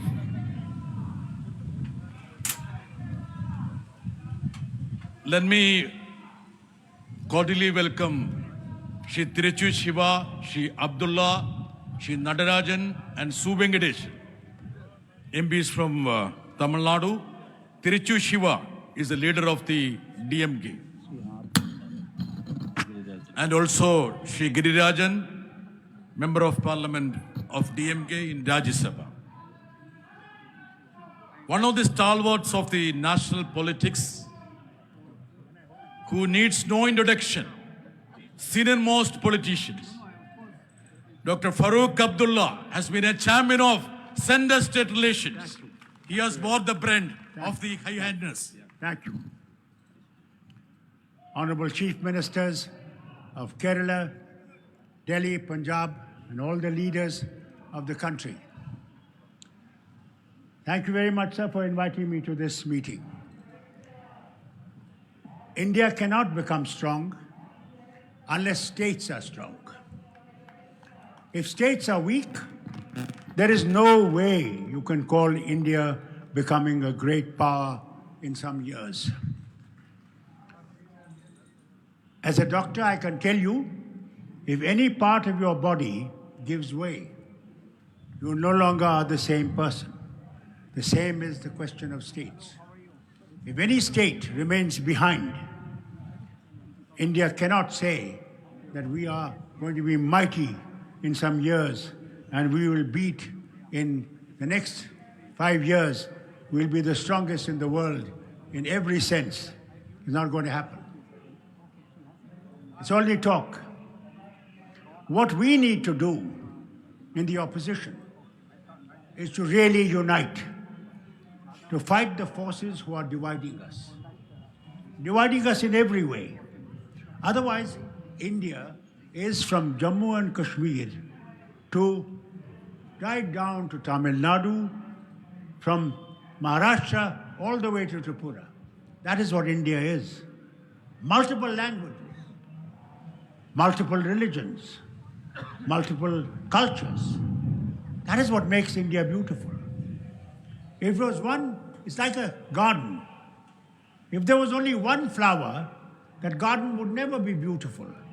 It's when you have multiple flowers, you go and see the garden. You come to Nishat Bagh in Kashmir, Shalimar and all those gardens, and tulip gardens. What do you come for? For seeing the beauty of the nature in every color. That is what we need in India today. We need to see. You've just heard Kerala Chief Minister, you heard the Minister from Tamil Nadu, how they are economically being deprived. How is the country going to progress if the state is deprived of their finances? I was hearing the other day Tamil Nadu MP speaking in the House about the cyclones they had. And not a single funding has been done to help them out of that thing. Union government's funds are not theirs only to decide. Tragedy is that gradually we are going into a position where there'll be one country with the one party only that will last, which is going to be tragedy for this nation. See, I am from Kashmir. Kerala Chief Minister spoke in his language. I could not understand it. But that is the glory of this nation. They cannot understand my language, but what unites us is the power of understanding that we cannot move forward unless we are united together. It is this which we are fighting for. We're not fighting BJP because they are in power. We want our rights, nothing else. We do not want their kingdom. We do not want their power. What we want is what is our right. Don't deprive us of our right. If you're giving aims to other states, why not to Tamil Nadu? Why not to the other states that are not ruled by your party? They have the right also to help people who are poor and can get better treatment. They don't want anything else. If they're deprived, how you think that they'll progress? Now look at Jammu and Kashmir. Since '83, from the time of Mrs. Gandhi, when she gave scheduled tribe to Ladakhis, and then gave it to the Gujars and Bakarwals. And she said herself that if the government of Jammu and Kashmir will write to us, we'll give it to also the Pahadis who have got the same situation in the state. It wasn't done till recently. In this house, it was announced that we will give Pahadis the scheduled tribe. Now the trouble is here, which I want our members to know, all these people to know. The fear in the Gujars and Bakarwals is that what their quota is, that will be cut. And Pahadis are asking also, no, give us quota, but not cut their quota. So we have got another tragedy coming in our state, the tragedy of dividing people again. How long are you going to divide us on religion, on languages, on these things? How long? How long are we going to be fighting each other? How will you fight the battles if the nation is not strong inside? You cannot beat your enemy unless the nation is strong inside. The people are happy inside. If people are not happy, you cannot fight a battle. You cannot win the war. Therefore, think of that. As the minister very kindly said, nobody lasts forever. No power lasts forever. Power comes and goes. It is what people will remember, is what you did, how good you did, and how bad you did. That is what will be remembered. A lot of good things were done. I will not deny that. But then don't take a path where you will bulldoze everything which is good. Every state wants to progress. I am a state which is surrounded by enemies, yet together to fight them. They announced when they removed 370 that 370 was responsible for terrorism. Now 370 went many years ago. Yet yesterday, 2 innocent people were shot dead in Srinagar town. Who do they hold responsible? Is it 370 or is it their rule? They are saying all these things every time. All the time they say, we removed 370, what a great things we have done. But where have you achieved the hearts of the people? Where you achieved the love of the people?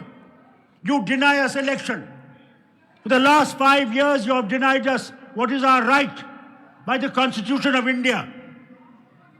You announced recently that you will hold elections to the panchayats, to the town area committees, to the municipalities, and then suddenly in 5 days you remove that order. Are we not part of India? Are we from some foreign nation? That you deny us our basic right? That we can govern ourselves? How long? How long are you going to do this? Give us our right, constitutional right, so that we can move forward with the nation as people are moving. Nobody is against anyone. We want to progress. We want to move forward. With all these states, we want to move forward. But if you deny those states that are not part of you, you make them bow. And if you don't bow, we will see to it. You remember? I remind these people. You remember, sir?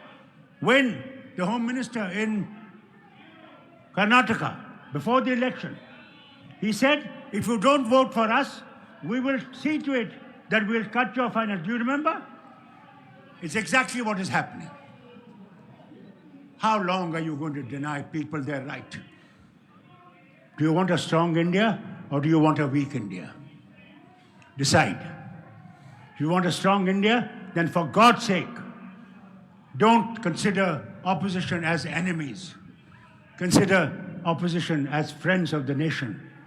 The opposition is essential for the country to remain on the straight path. I remember as Chief Minister, and I had more than 2/3 majority. And some members of another party came to see me and said, we want to join you.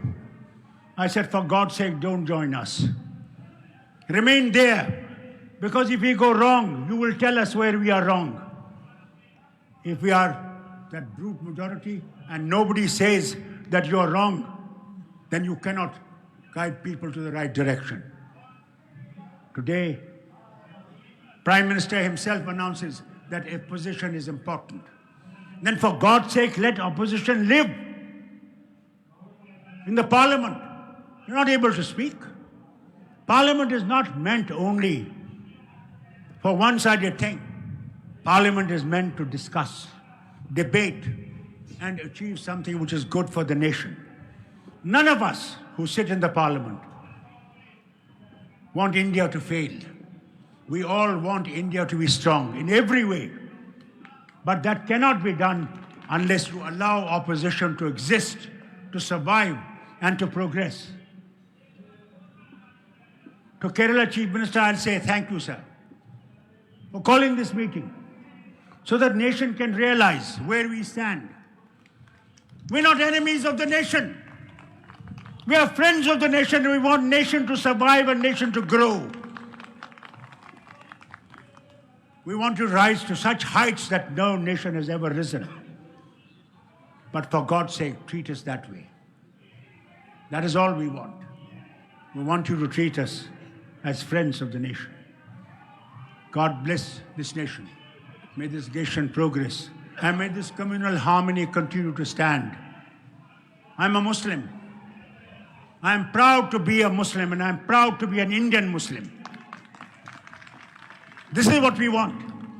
We want to be Hindu, you're a Sikh, you're a Muslim, you're a Christian, Buddhist, or whatever you are.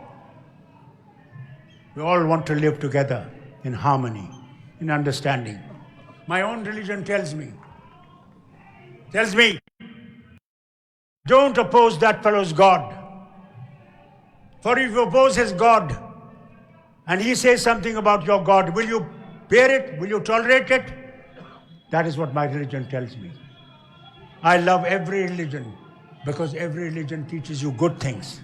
No religion teaches you bad. But when you start dividing people and thinking in terms of differently, for God's sake, give that up. This nation will survive if we all live together in happiness, in pursuit of progress. That's what we want.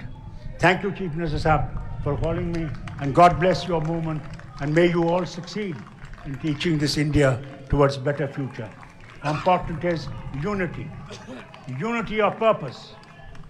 That is what you have to show in this coming election. We must unite. Please unite, unite, unite, unite. Thank you. Nothing can be more forceful than the speech of Dr. Farooq Abdullah.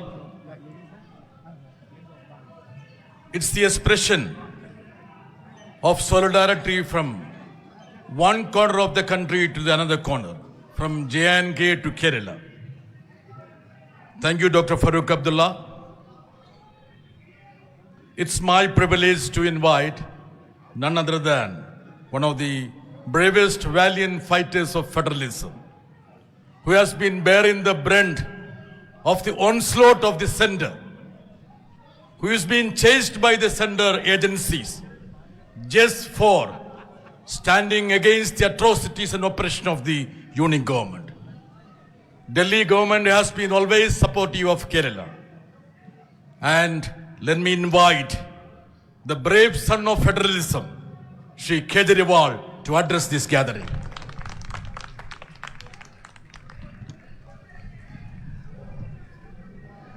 Kerala के आदरणीय मुख्यमंत्री श्री पिनरई विजयन साहब, पंजाब के लोकप्रिय मुख्यमंत्री श्री भगवंत मान साहब, मंच पे मौजूद कई राज्यों के और कई पार्टियों के आज यहाँ पे आए हुए सभी नेतागण और मंत्रीगण, और यहाँ पे आए हुए सभी भाइयों बहनों, आप सब लोगों को मेरा नमस्कार, सबको मेरा प्रणाम। मुझे लगता है आज इस देश को ये दिन भी देखना था। ये जंतर मंतर वो जगह है जहाँ पे इस देश की प्रजा सरकारों के एक्सप्लॉयटेशन से तंग आके यहाँ पे धरने प्रदर्शन करने आती है। लेकिन आज यहाँ पे केरला के मुख्यमंत्री को अपना सारा कामकाज छोड़ के केरला से दिल्ली यहाँ पे धरना करने के लिए आना पड़ा केंद्र सरकार की ज्यादतियों के खिलाफ। मैं समझ रहा हूँ ये भी इस देश को ये दिन भी देखना था। आज लगभग आधे राज्यों के अंदर विपक्ष की सरकारें हैं और आधे राज्यों के अंदर उन लोगों की सरकारें हैं। जो विपक्ष की सरकारें हैं आधे राज्यों के अंदर, तो लगभग 70 करोड़ लोगों को ये विपक्ष की सरकारें रिप्रेजेंट करती हैं। 70 करोड़ लोगों को, आधे देश को। और इस वक्त ऐसा लगता है कि केंद्र सरकार ने विपक्ष की सरकारों के खिलाफ युद्ध छेड़ा हुआ है। ऐसा लगता है कि जंग छेड़ी हुई है, लड़ाई छेड़ी हुई है। हिंदुस्तान पाकिस्तान का रखा है हम लोगों के साथ। हम ये पूछना चाहते हैं कि क्या आप इन 70 करोड़ लोगों को अपना नहीं मानते? क्या आप केरला के लोगों को अपना नहीं मानते? क्या आप तमिलनाडु के लोगों को अपना नहीं मानते? क्या आप कर्नाटका के, दिल्ली के, पंजाब के, वेस्ट बंगाल के लोगों को अपना नहीं मानते? क्या ये सारे पराये हैं? क्या ये भारत के नागरिक नहीं हैं? यहां के 70 करोड़ लोगों ने विपक्ष के लोगों को चुन के सरकार बनाई। संविधान के अंदर लिखा है कि इन सरकारों की क्या पावर है। शिक्षा की पावर राज्य सरकारों की, स्वास्थ्य की पावर राज्य सरकारों के, संविधान के अंदर लिखा है कि क्या क्या पावर है। आप हमें अपना काम ही नहीं करने देते। सारी विपक्ष की सरकारों को तरह तरह से प्रताड़ित करने के लिए आज केंद्र सरकार सारे हथकंडे अपना रही है। मोटे मोटे तौर पे देखें तो 3 तरह से केंद्र सरकार विपक्ष की सरकारों को तंग कर रही है। सबसे पहला, केंद्र सरकार जायज फंड, जो हक है राज्यों का, वो फंड नहीं दे रही है। दूसरा तरीका, गवर्नर्स के और लेफ्टिनेंट गवर्नर के जरिए रोज काम में टांग अड़ाती है, हर काम में टांग अड़ाती है।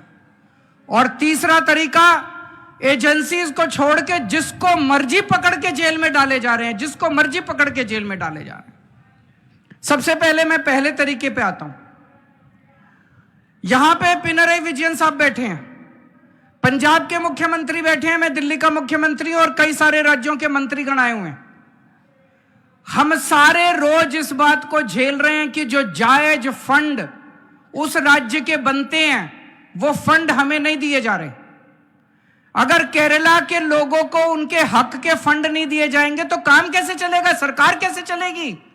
केरला की सरकार कैसे चलेगी? तमिलनाडु की सरकार कैसे चलेगी? और हम यहां भीख मांगने नहीं आए। विजयन साहब यहां पे अपने घर के लिए, अपने परिवार के लिए पैसे मांगने नहीं आए, अपने बच्चों के लिए, अपने बीवी बच्चों के लिए पैसे मांगने नहीं आए। वो केरला के लोगों के लिए पैसे मांगने आए हैं। आज पंजाब के मुख्यमंत्री यहां अपने 3 करोड़ लोगों के लिए फंड मांगने के लिए आए हैं। मैं दिल्ली का मुख्यमंत्री अपने दिल्ली के 2 करोड़ लोगों का हक मांगने के लिए आया हूं। संविधान में लिखा है कि कितना पैसा किस सरकार को मिलेगा। ये वाला टैक्स आएगा, मैं इनकम टैक्स में था, ये थोड़ा सा ज्यादा जानता हूं इसको। तो कितना फंड, कौन सी सरकार कितना फंड इस्तेमाल करेगी, कैसे इस्तेमाल करेगी, फाइनेंस कमीशन होगा, फाइनेंस कमीशन तय करेगा, ये पैसा केंद्र के पास जाएगा, ये पैसा राज्य सरकार। अरे जो हमारा हक है, हमारा नहीं, लोगों का हक है, केरला के लोगों का हक है, तमिलनाडु के लोगों का हक है, वेस्ट बंगाल के, पंजाब के, दिल्ली के लोगों का हक है। वो हक आप कैसे छीन सकते हैं लोगों का? आप उनका काम कैसे रोक सकते हैं? अगर आप हमारे लोगों के पैसे नहीं देंगे तो हम सड़कें कैसे बनाएंगे, बिजली कैसे देंगे, लोगों का विकास कैसे करेंगे? मैं भी 1-2 बैनर देख रहा था, उसमें लिखा था कि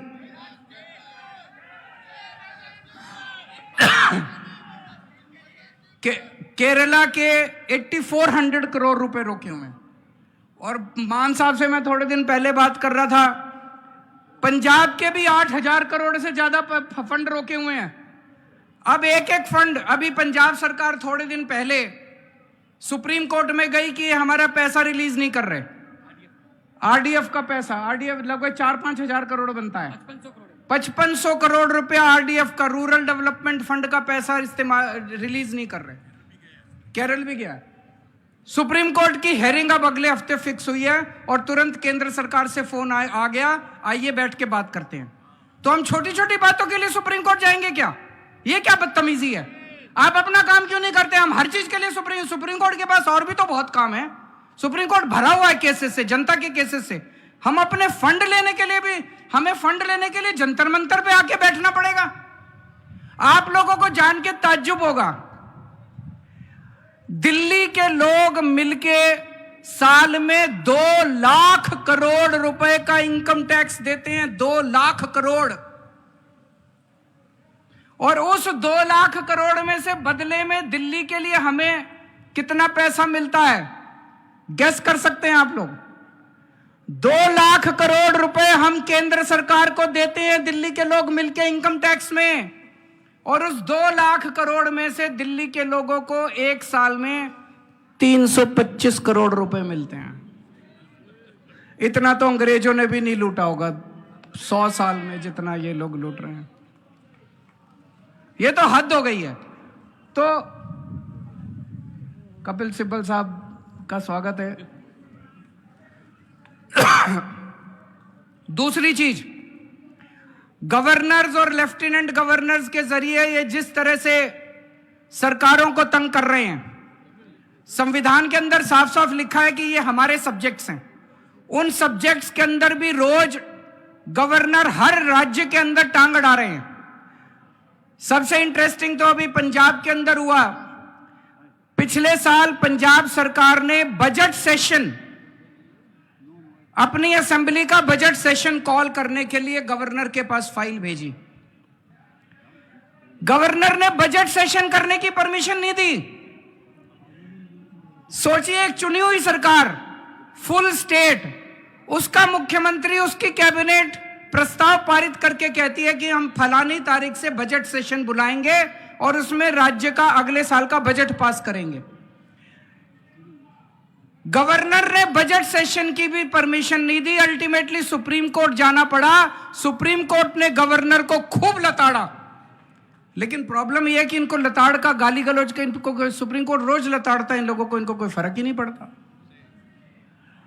तो इस तरह से दिल्ली के अंदर तो आप सब लोग देख ही रहे हैं कि हर काम के अंदर किस तरह से लेफ्टिनेंट गवर्नर हर काम के अंदर, छोटे से छोटे काम के अंदर टांग अड़ा रहे हैं। और तीसरा तरीका है ईडी। यह अब इनका एक नया हथियार आ गया, ईडी। अभी तक इस देश के अंदर यह कानून होता था कि अगर आपने कोई क्राइम किया तो उसकी जांच होती थी, फिर उसमें मुकदमा चलता था। मुकदमे में तय होता था कि कौन कौन दोषी है, कौन कौन निर्दोष है। जो दोषी है उसको सजा मिलती थी, वो जेल जाता था। मुकदमे के बाद, मुकदमा खत्म होने के बाद आदमी जेल जाता था जिसको दोषी माना जाता था। अब ये अब तय कर लेते हैं कि इसको जेल भेजना है, तो उसको पकड़ लेते हैं, उसको जेल में डाल देते हैं। फिर सोचते हैं अब इस पे क्या मुकदमा करें, इस पे क्या केस बनाएं। फिर ये केस बनाते हैं, और केस बनाने के बाद फिर वो तब तक जेल में रहता है जब तक कि मुकदमा पूरा ना हो जाए और वो निर्दोष साबित ना हो जाए। हमारे देश के अंदर 15-15 साल लग जाते हैं मुकदमे पूरे होने में। तो 15-15 साल किसी को भी पकड़ के जेल, या भी पीएमएलए जो कानून लेके आए उसमें ये लिखा है कि जब तक उस आदमी को, किसी को भी पकड़ के जेल में डाल दो, और जब तक उस आदमी का मुकदमा पूरा नहीं हो जाता, वो निर्दोष साबित नहीं हो जाता, तब तक वो जेल से बाहर नहीं आएगा। ये तो बहुत खतरनाक है। अभी हेमंत सोरेन साहब को इन्होंने जेल में डाल दिया। अभी तक उनके ऊपर कुछ भी साबित नहीं हुआ है, अभी उनके ऊपर मुकदमा नहीं चला है, अभी मुकदमा शुरू भी नहीं हुआ है, अभी जांच चल रही है। लेकिन अगर मुकदमे को 15 साल लगे तो हेमंत सोरेन साहब 15 साल जेल में रहेंगे। और ये तो किसी को भी कर दें, कल मुझे पकड़ के जेल में डाल देंगे, विजयन साहब को पकड़ के जेल में डाल देंगे, स्टालिन साहब को पकड़ के जेल में डाल देंगे, सीतारामैया साहब को पकड़ के जेल में डाल देंगे, सुखविंदर जी को, किसी भी को भी पकड़ के जेल में डाल देंगे और सरकार गिरा देंगे। हेमंत सोरेन साहब को जेल में डाला, उसके बाद 48 घंटे तक ये लोग तोड़ने की कोशिश करते रहे, जेएमएम को तोड़ देते हैं। ये तो भगवान का भला, और जेएमएम वालों का महान है, जेएमएम वाले जो टूटे नहीं इनके सामने। तो ये अब ये किसी भी को भी पकड़ के जेल में डाल देंगे, उसकी सरकार तोड़ देंगे और फिर अपनी सरकार बना लेंगे। ये क्या है? ये क्या चल रहा है इस देश के अंदर? कह रहे हैं केजरीवाल भ्रष्ट है। मैं पूछना चाहता हूं, मैंने दिल्ली में बिजली सस्ती, बिजली फ्री कर दी दिल्ली के अंदर। मध्य प्रदेश में गुजरात में, उत्तर प्रदेश में सबसे महंगी बिजली मिल रही है देश में। तो बिजली फ्री करने वाला चोर है कि बिजली महंगी करने वाला चोर है? दिल्ली में मैंने सबका इलाज मुफ्त कर दिया, चाहे गरीब हो चाहे अमीर हो, सरकारी अस्पताल में चले जाओ, सबका दवा दारू सब फ्री। मध्य प्रदेश में, गुजरात में, उत्तर प्रदेश में चले जाओ, इतना महंगा इलाज, सरकारी अस्पतालों का बेड़ा गर्क कर दिया इन लोगों को। मैं पूछ रहा हूं, लोगों का इलाज फ्री करने वाला चोर है कि लोगों का इलाज महंगा करने वाला चोर है? किसी को भी पकड़ के चोर चोर चोर चोर चिल्लाना चालू कर देते हैं लोग। तो दोस्तों, देश का बहुत बुरा हाल है। मैं विजयन साहब को बहुत बहुत बधाई देना चाहता हूं, उन्होंने आज ये अलख जगाई है, सबको इकट्ठा किया है। ये देश केवल हमारा नहीं है, ये देश 140 करोड़ लोगों का है। और आज मैं बीजेपी वालों को कहना भी चाहता हूं, समय का चक्र घूमता है, समय बड़ा बलवान है, अहंकार मत करो। भगवान ना करे कल समय का चक्र जब घूमेगा और तुम इधर होगे और हम उधर होंगे, कहीं ऐसा ना हो कि यही कानून तुमको खाने के लिए दौड़े उसके बाद। जय Hind. Thank you, Kejriwal ji, for the powerful speech. സർക്കാരുകളെ അട്ടിമറിക്കാൻ കുതിരക്കച്ചവടം മാത്രം പോരാതെ വരുമ്പോൾ മുഖ്യമന്ത്രിമാരെയും നേതാക്കന്മാരെയും പിടിച്ച് ജയിലിലിടുന്ന ഒരു പുതിയ രീതിയിലേക്ക് രാജ്യത്തിന്റെ രാഷ്ട്രീയം മാറിയിരിക്കുകയാണെന്നാണ് ശ്രീ കേജ്രിവാൾ പറഞ്ഞത്. അദ്ദേഹം അവസാനം പറഞ്ഞ വാചകം വളരെ പ്രസക്തമാണ്. സമയം മുമ്പോട്ട് പോയിക്കൊണ്ടിരിക്കുകയാണ്. ഇപ്പുറത്തുള്ളവർ അപ്പുറത്തേക്ക് വരും, ഞങ്ങൾ അപ്പുറത്ത് വരുമ്പോൾ എന്തായിരിക്കും ഇന്ത്യൻ രാഷ്ട്രീയമെന്ന് കാണിച്ചു കൊടുക്കാമെന്ന് പറഞ്ഞു. അദ്ദേഹത്തിന്റെ സഹപ്രവർത്തകൻ, the chief minister of Punjab, he was a Lok Sabha member, a versatile personality, a singer, an artist. He succeeded in making the governor to run away from Punjab. The valiant fighter, Bhagwant Mann. बहुत बहुत धन्यवाद। सबसे पहले honourable chief minister of Kerala Shri Vijayan ji, मैं उनका बहुत धन्यवाद करता हूं कि उन्होंने आज संविधान को बचाने के लिए, डेमोक्रेसी को बचाने के लिए, फेडरल स्ट्रक्चर को बचाने के लिए एक पहल की है। हम सबको यहाँ बुलाया है। हमारे लिए, हमारी पार्टी के लिए ये जगह बेगानी नहीं है। हमारी पार्टी पैदा ही यहाँ से हुई थी, जंतर मंतर से। तो जैसा कि हमारे पार्टी के नेशनल कन्वीनर और क्रांतिकारी नेता श्री अरविंद केजरीवाल साहब ने कहा कि ये दिन भी देखना था कि मुख्यमंत्री बनने के बाद भी यहाँ आना पड़ रहा है। हमें अपने अपने सेक्रेटरीट में होना चाहिए था, हमें अपने अपने ऑफिसेज में होना चाहिए था। पॉलिसीज, बजट के दिन चल रहे हैं, बजट बना रहे होते हम लोग। अब कहां इनसे अपने हक मांगने के लिए हमें जंतर मंतर पे आना पड़ रहा है। देश को बचाने के लिए हम सबका एक रहना बहुत जरूरी है। पंजाब एग्रेरियन स्टेट है, food bowl of India. Punjab में हम 182 lakh ton, 182 lakh metric ton हर साल चावल पैदा करके देश को देते हैं। और हमारा आरडीएफ का पैसा, रूरल डेवलपमेंट फंड, जिसका सीधा संबंध मंडियों और मंडियों को जाती हुई सड़कों से है, 5500 करोड़ रोक रखा है। हम सुप्रीम कोर्ट में घूम रहे हैं। हमारे गवर्नर साहब हमारे सेशन को इलीगल कह देते हैं कि जो सेशन चल रहा है इलीगल है। हमको सेशन बीच में बंद करके माननीय श्री चंद्रचूड़ जी के पास जाना पड़ता है, फिर पहली पेशी में वहां मान जाते हैं, हाँ जी लीगल है, जो कहोगे। भाई पहले ही मान जाते, हमारा काम क्यों रोक रहे हो आप लोग? मतलब पंजाब में बीजेपी इज नो वेयर। 117 में से 92 हमारे एमएलए हैं, बीजेपी के 2 हैं। चाहें तो स्कूटर पर बैठकर भी विधानसभा आ सकते हैं वो, लेकिन यहां वो अपोजिशन में नहीं है, वहां गवर्नर अपोजिशन होता है। वो हर रोज कोई ना कोई चिट्ठी निकालता है। मैंने कभी नहीं देखा कि गुजरात के गवर्नर ने किसी मुख्यमंत्री को चिट्ठी लिखी हो, उत्तर प्रदेश के गवर्नर ने कोई चिट्ठी लिखी हो, नहीं। तमिलनाडु का गवर्नर लिखता है, केरला का। और जब हमारे पक्ष में फैसला आया माननीय उच्च न्यायालय का कि गवर्नर जो है वो सिलेक्टेड है, इलेक्टेड राज करेंगे डेमोक्रेसी में, आप रोक नहीं सकते, डिक्टेट नहीं कर सकते, आप जो है किसी बिल पर बैठ नहीं सकते, जा तो वापस गवर्नमेंट को भेजो, या राष्ट्रपति को भेजो, या साइन करो। यही चीज लेके केरला की सरकार वहां गई सुप्रीम कोर्ट में। सुप्रीम कोर्ट ने क्या कहा कि हमने परसों, जब इनके वकील को कहा कि परसों हमने पंजाब का एक फैसला दिया था, वो पढ़ के मेरे पास अगले हफ्ते आ जाना, अगले हफ्ते उनका पढ़ लिया, यही फैसला केरला में लागू होगा। हमें सुप्रीम कोर्ट में बात में सुप्रीम कोर्ट में जाना पड़ रहा है। अभी आपने देखा होगा डेमोक्रेसी का हाल चंडीगढ़ में, 36 पार्षद हैं, उसमें इंडिया अलायंस के 20 हैं, इनके 16 हैं, including member parliament of Chandigarh. तो इनके 16 के 16 ठीक उन्होंने वोट डाला, लेकिन हमारे 20 में से 8 को इनवैलिड वोट कर दिया कि इनका वोट गलत डाला हुआ, इनको वोट नहीं डालना आता, इन्होंने मोहर अच्छे से नहीं लगाई। अरे भाई, वो पहली बार मोहर नहीं लगा रहे थे, हर साल चुनाव होता है, चौथी पांचवी बार लगा रहे थे। लेकिन जब वीडियो साहब फिर सुप्रीम कोर्ट जाना पड़ा, जब सुप्रीम कोर्ट ने देखा, सबने देखा कैसे वोटों की गिनती हो रही थी, ऐसे वो प्रिजाइडिंग अफसर, ये किधर रखो, बीजेपी वालों के काम मैं इधर रख देता हूं, फिर ये वाली, चलो ये वाली भी इधर ही रख देता हूं, थोड़ा इनको बढ़ाना, ऐसे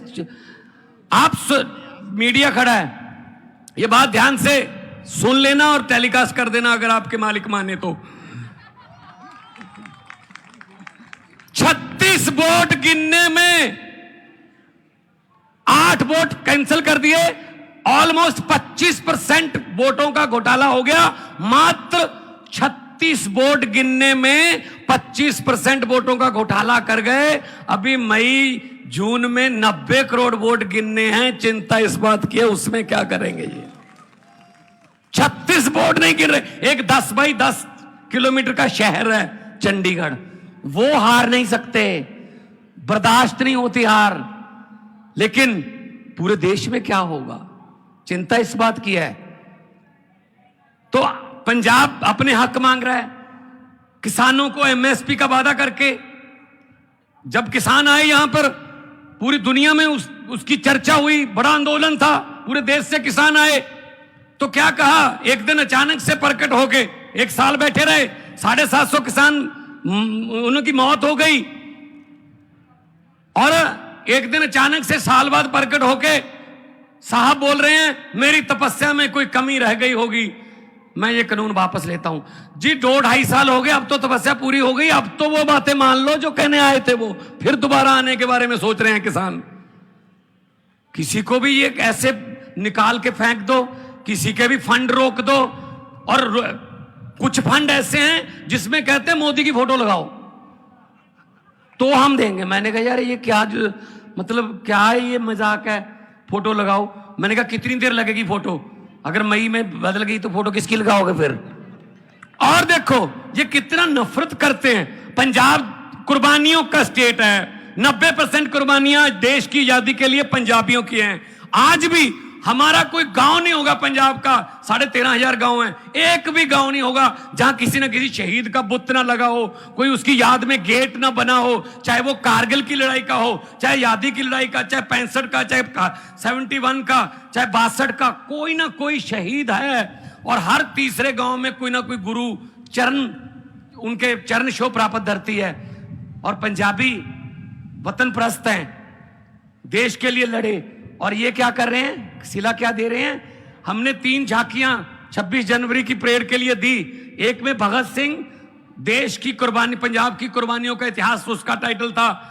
भगत सिंह, राजगुरु सुखदेव, करतार सिंह सराभा, महाराजा रणजीत सिंह, जलियांवाले बाग का जो कांड हुआ सब था उसमें। दूसरे में माई भागो, first lady Sikh warrior, first my भागो जो लड़ी, बहुत दलेरी से लड़ी। और तीसरा था पंजाब का कल्चर, हमारा जो लंगर की प्रथा, हमारा जो फुलकारियां, हमारा गिद्दा भंगड़ा, तीनों रिजेक्ट कर दी भाई साहब। पंजाब की झांकी नहीं थी 26 जनवरी में। क्या पंजाब आजादी के जश्न 15 अगस्त 26 जनवरी पंजाब के बिना मना लोगे? ये कौन होते हैं भगत सिंह को रिजेक्ट करने वाले? ये कौन होते हैं करतार सिंह सराभा को, लाला लाजपत राय को रिजेक्ट करने वाले? देश के मालिक बन के बैठ गए। देश इनके बाप की जगीर है क्या? हमारे पुरखों ने, हमारे बुजुर्गों ने लड़ाई लड़ी, हमको देश लेके दिया, और ये बैठ गए प्रधानमंत्री की कुर्सी पर बैठ गए। वहां जो भी मुंह में आता है बोल देते हैं। कल तो बड़ी राज्यसभा में फेडरल स्ट्रक्चर की बातें हो रही थी कि मैं जब मुख्यमंत्री होता था मुझे यूपीए तंग करती थी, अब क्या हमें सम्मानित कर रहे हो तुम लोग? अब भी तो तंग ही कर रहे हो। मैंने तो पार्लियामेंट में बोल दिया था, क्योंकि कविता एक ऐसी चीज है, जहां ना पहुंचे रवि वहां पहुंचे कवि। एक तरफ आधे घंटे का भाषण, एक तरफ 3-4 लाइनें बस। मैंने बोल दिया था, मेरे सामने बैठे थे पार्लियामेंट में, जब डी राजा जी, मेरे और बहुत से साथी बैठे हैं जो पार्लियामेंट में अभी भी हैं, तो मैंने बोल दिया, मैंने कहा 15 लाख की रकम लिखता हूं तो कलम रुक जाती है। हर बात पे जुमला चल रहा है ना। 15 लाख की रकम लिखता हूं तो कलम रुक जाती है। काले धन के बारे में सोचता हूं तो स्याही सूख जाती है। मोदी जी, हर बात ही जुमला निकली। अब तो यह भी शक है क्या चाय बनानी आती है? शायद वो भी ना आती हो, वो भी जुमला ही होगा। हर बात पे जुमला। कुछ तो सच बोल दो इस देश के लिए, कुछ तो सच बोल दो देश के लिए। तेल बेच दिया, रेल बेच दिया, भेल बेच दिया, एयरपोर्ट बेच दिए। जैसा कि कहा जा रहा था कि केरला में हम कहते हैं इंटरनेशनल एयरपोर्ट कर दो, नहीं कर रहे। ऐसे में हमारे साथ कर रहे हैं। मोहाली और अमृतसर को इंटरनेशनल कर दो, पूरी दुनिया में पंजाबी बसते हैं, हमें दिल्ली का सफर आना जाना जो है कम हो जाएगा, नहीं करते। अपने बंदों को दे रखे हैं सारा कुछ। लेकिन हम यहां, जैसा कि अरविंद केजरीवाल साहब कह रहे थे, हम भीख मांगने नहीं आए, हम अपना हक मांगने आए हैं। हमारा जीएसटी का पैसा, हमारा एनएचएम का पैसा, हमारा आरडीएफ का पैसा और स्कीमों का पैसा रोक रखा है। ऐसे ऐसे आप दरियाओं को रोक नहीं सकते। दरिया अपना रास्ता खुद बनाते हैं। दरिया अपना रास्ता खुद बनाते हैं। जब मैंने कहा कि कोई बात नहीं, आप झांकी पंजाब की मत दिखाओ, मैंने 10 सेट बना लिए उसके, पूरे पंजाब में दिखाऊंगा मैंने कहा, और लोगों से पूछूंगा ये रिएक्ट होने वाली हैं? कौन है ये रिएक्ट करने वाले? कोई दफ्तर में बैठे बाबू, उनको क्या पता भगत सिंह की कुर्बानियां क्या थी? भगत सिंह ने लिखा था कि इश्क करना सबका पैदाइशी हक है, इश्क करना सबका पैदाइशी हक है, क्यों ना इस बार वतन की सरजमी को महबूब बना लिया जाए। वो कुर्बानियां करने वाले लोगों को ये रिजेक्ट कर रहे हैं। कौन होते हैं ये? तो जब मैंने कहा कि 26 जनवरी ना दिखाओ, मैं तो पंजाब में दिखाऊंगा, तब से मेरे पास लेटर आ रहे हैं, सर अगली 15 अगस्त, अगली 26 जनवरी, फिर 15 अगस्त, फिर 26 जनवरी, 3 साल की गारंटी लेते हैं कि पंजाब की झांकी इसमें होगी। मैंने कहा 3 साल की गारंटी तो लेते हो, अपने आप की गारंटी लेते हो क्या? तुम होगे 15 अगस्त तक? क्या पता कौन डिसीजन लेगा? जैसा कि अरविंद जी ने कहा, कौन इधर होगा, कौन इधर होगा, ये तो जनता डिसाइड करती है, पब्लिक है, सब जानती है। तो मैं ज्यादा समय नहीं लूंगा, बहुत सीनियर लोग बैठे हैं, बहुत बातें होनी है, मैं तो छोटा हूं, लेकिन हाँ, देश का प्यार दिल में है। और यही कहूंगा, ये अभी जो कर रहे हैं देश में, नफरत की राजनीति कर रहे हैं। हम तो स्कूलों की, अस्पतालों की, बिजली की, इंफ्रास्ट्रक्चर की राजनीति करते हैं। मैं तो यही कहूंगा कि लंबे सफर को मीलों में मत बांटिए, लंबे सफर को मीलों में मत बांटिए, कौम को कबीलों में मत बांटिए। एक बहता दरिया है मेरा भारत देश, इसको नदियों और झीलों में मत बांटिए। बहुत बहुत धन्यवाद, बहुत बहुत शुक्रिया जी। जय Hind. Thank you, Mr. Bhagwant Mann. Since Mr. Kejriwal and Mr. Bhagwant Mann has to leave, let them go with the love and affection of Keralites. ഹിന്ദിയിലാണ് അദ്ദേഹം സംസാരിച്ചിരുന്നെങ്കിലും ഹിന്ദി അറിയാത്തവർക്ക് പോലും മനസ്സിലാകുന്ന രീതിയിലുള്ള സംസാരമായിരുന്നു. ഭഗത് സിംഗിന്റെയും രാജ്ഗുരുവിന്റെയും സുഖദേവിന്റെയും നാട്. രാജ്യത്തിന് വേണ്ടി രക്തസാക്ഷിയാകാത്ത ഒരു ഗ്രാമം പോലും പഞ്ചാബിലില്ല. എങ്കിലും പഞ്ചാബിയെ ദേശസ്നേഹം പഠിപ്പിക്കാൻ ഇറങ്ങിയിരിക്കുകയാണ് മോഡിയും കൂട്ടരും. മാൻ പറഞ്ഞൊരു വാചകമുണ്ട്, ഇവിടെ കേരളത്തിന്റെ മുഖ്യമന്ത്രി വന്നത്, ഞങ്ങൾ വന്നത് ഭിക്ഷ തേടിയല്ല, അവകാശം ചോദിച്ചാണ് ഞങ്ങൾ വന്നത്. ആ അവകാശത്തിന് വേണ്ടിയുള്ള പോരാട്ടമാണെന്നാണ് അദ്ദേഹം പറഞ്ഞത്. Next speaker, of course, the legal luminary, who is one of the brilliant parliamentarians, my senior colleague in Rajya Sabha, who has been a champion of federalism. Let me invite Shri Kapil Sibal ji to address this gathering. सबसे पहले तो विजयन जी शुक्रिया कि आपने मुझे यहाँ आने की अनुमति दी। संघीय ढांचा की बात हो रही है, मैं ज़्यादा वक्त नहीं लूँगा, लेकिन आपको समझाना चाहता हूँ कि संघीय ढांचा कैसे तोड़ा जा रहा है, हमारा फेडरलिज्म कैसे तोड़ा जा रहा है। इसकी शुरुआत कुछ वर्षों पहले हुई, जब पार्लियामेंट में इलेक्ट्रल बॉन्ड की नीति लाई गई। शायद आप लोगों को मालूम नहीं है कि इलेक्ट्रल बॉन्ड है क्या। कोई भी देश का उद्योगपति या कोई भी देश का ऐसा शख्स जिसने बाहर पैसा रखा हो, वो पैसा यहाँ ला सकता है और एक इलेक्ट्रल बॉन्ड द्वारा किसी भी राजनीतिक दल को दे सकता है। तो भाजपा ने सोचा कि ये अच्छा तरीका है, अपने आप को अमीर करने का अच्छा तरीका है, तो उन्होंने इलेक्ट्रल बॉन्ड फ्लोट किए। हर इलेक्शन के पहले 15 दिन के लिए किसी भी उद्योगपति को, किसी भी शख्स को ये हक होता है कि वो इलेक्ट्रल बॉन्ड खरीदे और किसी भी पार्टी को दे दे, लेकिन उसके लिए उसको एक रक्षा मिलती है। रक्षा ये है कि उसका नाम किसी को पता नहीं होता। तो जब इलेक्ट्रल बॉन्ड खरीदा जाता है और पार्टी को जाता है, पार्टी को भी नहीं मालूम होता कि किसके नाम पे बॉन्ड आया है, तो पैसा उनके अकाउंट में चला जाता है और अकाउंट में चला जाता है। ऐसे ही भाजपा ने लगभग 5,000 करोड़ इकट्ठा किया पिछले कुछ सालों में, 5,000 करोड़। तो जब ये मामला सुप्रीम कोर्ट में आया तो मैंने इनसे पूछा कि भाई ये इलेक्ट्रल बॉन्ड जो है, जो पैसा 5,000 करोड़ का आता है, ये इलेक्शन में इस्तेमाल होता है? कोई जवाब नहीं था, क्योंकि आपको मालूम है कि अगर एमपी की इलेक्शन लड़नी हो तो आप 95 लाख से ज्यादा खर्च नहीं कर सकते, और अगर एमएलए की इलेक्शन लड़नी हो तो 45 लाख से ज्यादा नहीं खर्च कर सकते। तो जो 95 लाख होता है वो तो वाइट पैसा होगा ना, वो तो काला धन नहीं होगा, तो वो तो कैंडिडेट को दिखाना पड़ेगा।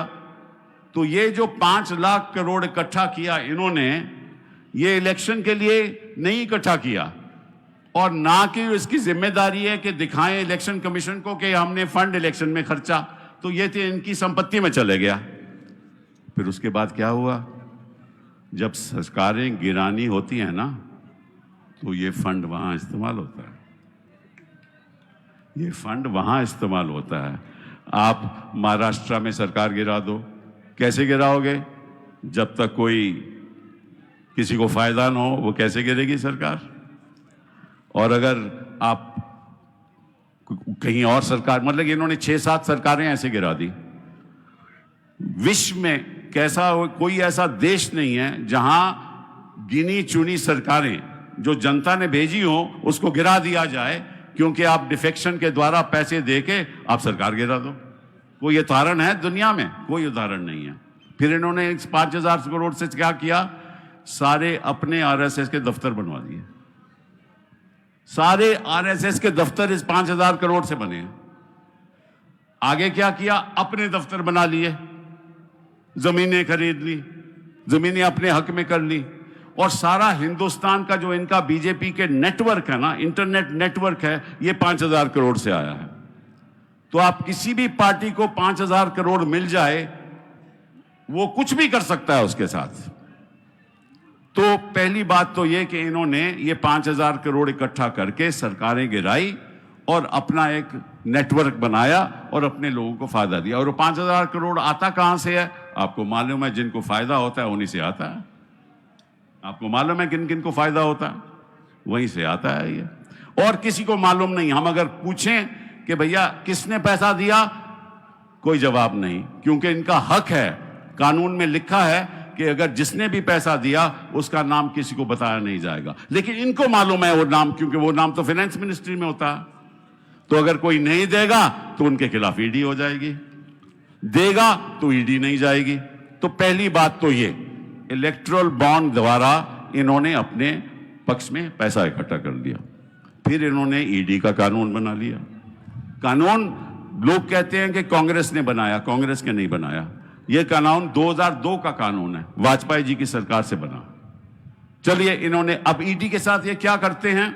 अभी मैं शिबू सोरेन जी का केस ही कर रहा था, उसका मैं आपको बता ही दूं उसमें है क्या। इन्होंने कहा शिबू सोरेन जी को कि आपने एक ऐसी जमीन बेनामी है, वो जमीन झारखंड में कहीं है, दूर दराज कहीं है, रूरल सेक्टर में है, देहात में है, 8.5 एकड़ जमीन है, वे बेनामी है। इन्होंने पूछा बताइए कैसे बेनामी है। कहते हैं क्योंकि उसमें लिखा किसी और का नाम है, लेकिन वो और कहता है भाई आपकी जमीन है। तो हमने कहा कि साहब वो तो ट्राइबल लैंड है, जिसको हम बुनियादी लैंड कहते हैं। बुनियादी लैंड ऐसा है, ऐसी जमीन है जो किसी को दी नहीं जा सकती। ट्राइबल लैंड किसी को ट्रांसफर नहीं हो सकती। कि भैया अगर ट्रांसफर ही नहीं हो सकती तो मेरी बेनामी कैसे हो गई। तो कोई जवाब नहीं था। उन्होंने कहा कि किसी वहां कोई औरत बैठी हुई थी, उसने कहा था कि यह मंत्री जी की जमीन है, तो इस आधार पे उसको गिरफ्तार कर दिया। इसी आधार पे उसने कहा कि साहब मैंने सारी जो भी मेरे पास जमीनें हैं, मैंने सारे उसके सब इनकम टैक्स तो बता रखा है, और मैंने 2007 के बाद कोई जमीन ही नहीं खरीदी। ये जमीन 2009 की है, और एफआईआर कब फाइल हुआ है 2024 में। 2009 की जमीन 2024 में एफआईआर कहा कि बेनामी है, वहां कोई नाम नहीं है, उस शख्स को जानता नहीं है, ये बिक्री ही नहीं इसकी हो सकती, और वो बेचारा आज अंदर है। इसका क्या किया जाए। केजरीवाल जी कह रहे थे कि हम सब अंदर होंगे। अरे भैया सिब्बल साहब कहां ले ले खड़े हुए हैं, अगर आप ही अंदर होगे तो हम आपको बचाएंगे, खड़े रहेंगे, हमेशा खड़े रहेंगे। कौन आपको अंदर ऐसे कर सकता है। तो अब ईडी के साथ ये क्या कर रहे हैं, एनफोर्समेंट डायरेक्टर को ये कहते हैं कि आप ऐसा करो, एक अधिकारी के पास चले जाओ, चाहे वो छत्तीसगढ़ में हो, चाहे झारखंड में हो, चाहे दिल्ली में हो, अधिकारी के पास चले जाओ। उस अधिकारी को पूछो कि तू अपने 10 साल की रिटर्न मुझे दिखा। तो वो उसको दिखानी पड़ती है। फिर उसको कहते हैं कि तू अपनी बीवी की रिटर्न दिखा, तो बीवी की रिटर्न दिखानी, बच्चों की रिटर्न दिखा, उसको धमकाते हैं। तो सारा जो एडमिनिस्ट्रेशन है उस प्रांत का, वो जो आईएएस अफसर है वो कहता है कि मैं किस झंझट में पड़ा हूं, मैं काम ही नहीं करता। वो चीफ मिनिस्टर की नहीं सुनता। फिर जो चीफ मिनिस्टर के अधिकारी हैं उसके नजदीक काम करते हैं, उसके पास चले जाते हैं और उससे फिर पूछताछ शुरू करते हैं। तो सारा इन्होंने, और ये जो ईडी है ये अगर एफआईआर कर दे कर्नाटका में तो गिरफ्तारी केरला में भी हो सकती है। आपको मालूम है कि जब सीबीआई का कानून बना था तो सीबीआई के कानून में यह लिखित था कि बिना प्रांत की अनुमति से आप वहां नहीं जा सकते और केस नहीं प्रोसिक्यूट नहीं कर सकते। लेकिन ईडी के कानून में ऐसा कुछ नहीं है।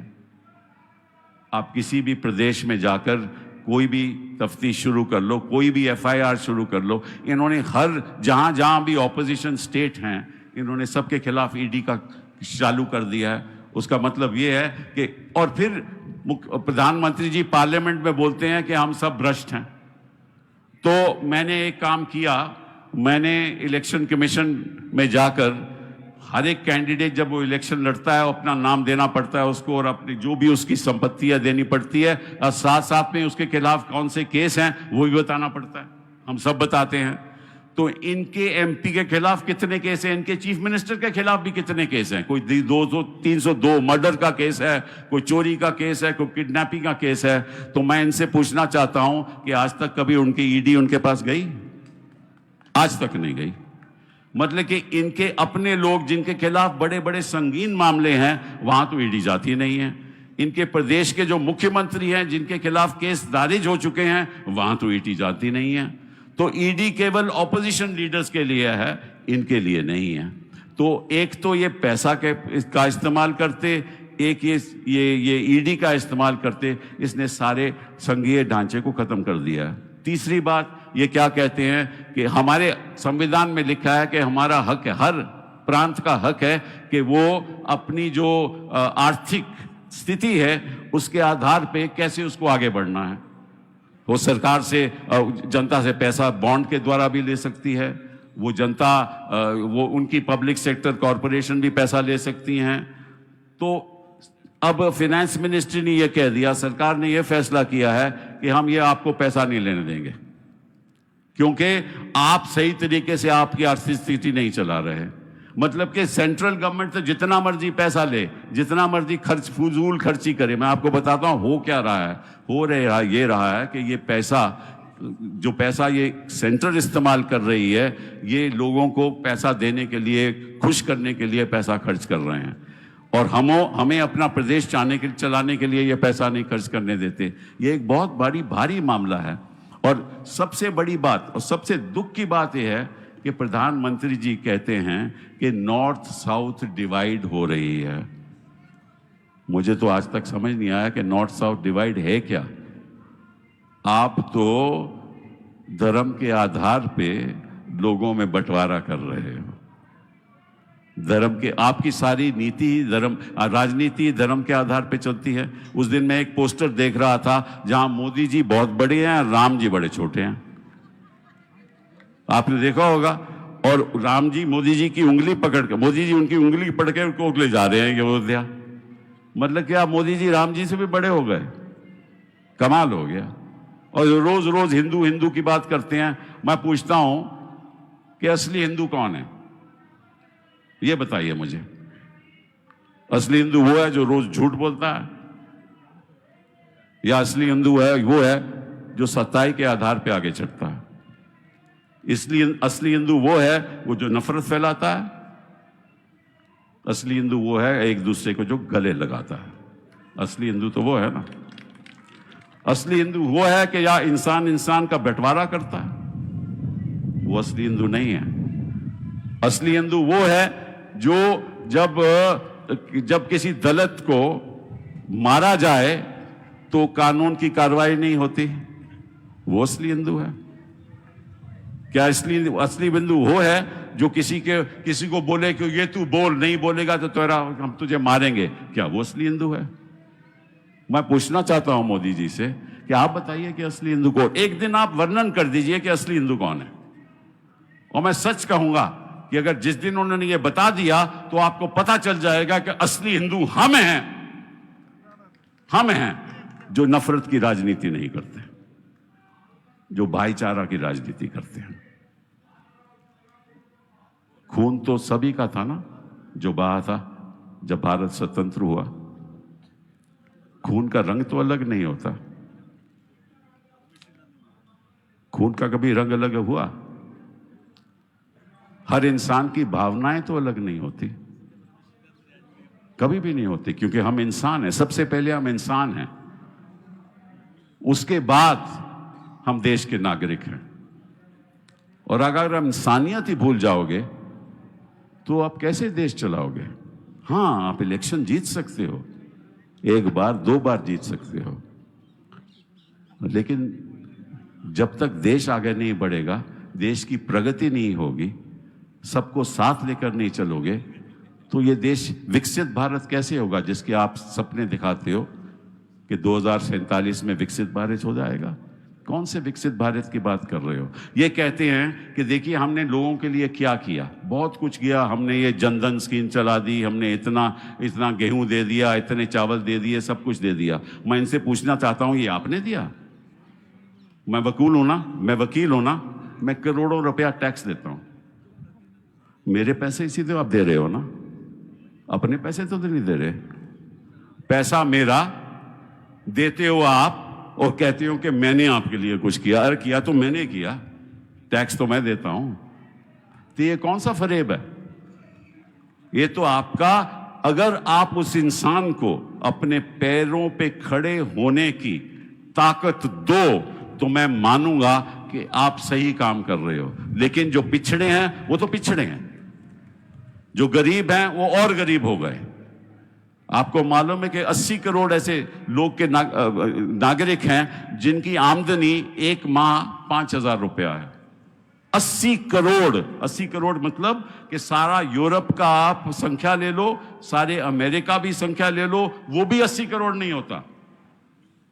और 80 करोड़ इस देश में केवल 5,000 रुपया कमाते हो और आप कहते हो कि भारत विकसित हो गया। भारत तब विकसित होगा जब वो 80 करोड़ लोगों को आप शिक्षा दोगे, उच्च शिक्षा दोगे, उनको रोजगार मिलेगा, तब वो खुद कमाएगा और भारत को विकसित करेगा। ये छोड़ दो, ये झूठ की राजनीति छोड़ दो, भेदभाव की राजनीति छोड़ दो, इससे कुछ नहीं मिलने वाला। एक मैं आपको कविता सुनाऊंगा जो मैंने लिखी है, आपको अच्छी लगेगी। 2 मिनट मुझे निकालने दो। मैं वैसे प्लान तो नहीं करके आया था, लेकिन फिर भी सुना ही देता हूं।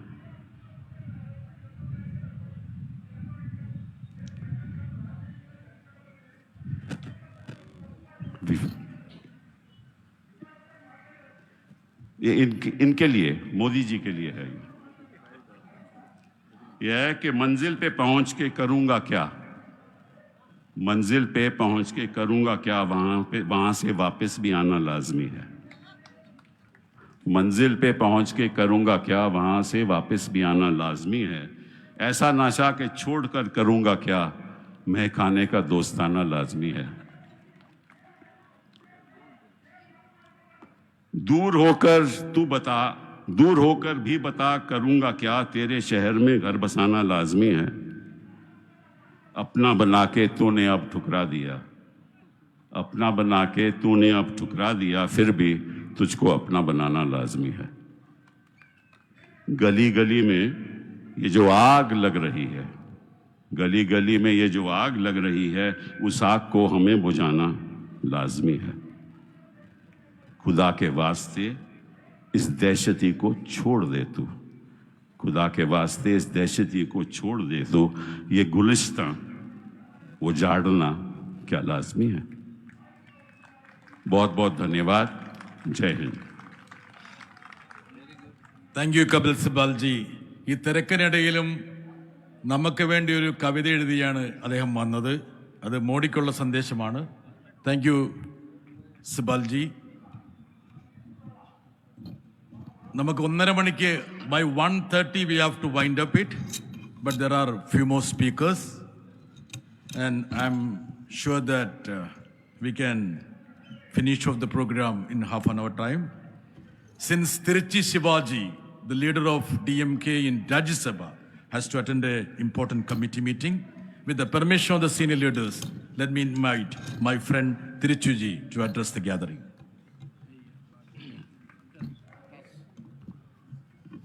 Honorable Chief Minister of Kerala, Pinarayi Vijayan, General Secretary of Marxist Communist Party, Mr. Sitaram Yechuri, General Secretary of CPI, Comrade D. Raja, and other political leaders on the dais, members of parliament, ministers and MLAs from Kerala, good morning to all.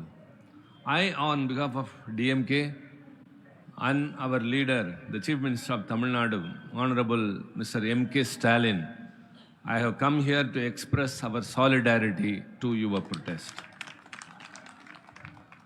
I would like to recall our founder leader, Anna. In 1968, when he was Chief Minister and after a year before his demise, he wrote a letter to the party cadre addressing, "My dear brother, you have made me the Chief Minister of a state, but I am not happy about it. I am very unhappy for the only reason that in the Constitution of India says it is a federalist country, but in practice, the center are heaping powers more and more and the states are being victimized. So high time we have to mobilize the people and fight for state autonomy and to make India a federalist country. The letter of Anna, we call it as his will. And later, Dr. Kalaignar, who assumed the chief ministership, he also followed the same footsteps and he constituted Rajamannar Committee to look into the center-state relations. And that report is even being referred by anyone who goes into the center-state relations. And the incumbent chief minister, Mr. M.K. Stalin, is also continuing on the same path. We have all assembled here, thanks to the efforts of the Kerala chief minister, only to make this country realize that we are all against the authoritarianism of the union government headed by the BJP party. The states are being suppressed. Our rights are being usurped. And all the laws they are legislating and the manner they legislate the laws, which are draconian in nature and transgressing into the powers of the state, we, the DMK and the left parties, fight tooth and nail on the floor of the House in the Parliament. So also in the coming days, our responsibility is more. Very importantly, we have to emphasize here that the governors in the states where the opposition parties are ruling, their activities are extra-constitutional. It is unwarranted, their activities. They are not allowing the elected state governments to even legislate laws. And while addressing the assemblies, instead of reading out the government note, they just truncate it, they fracture it and read to their own wish. In Tamil Nadu, the governor of Tamil Nadu does the same, and the Kerala governor, what he is doing, everyone knows.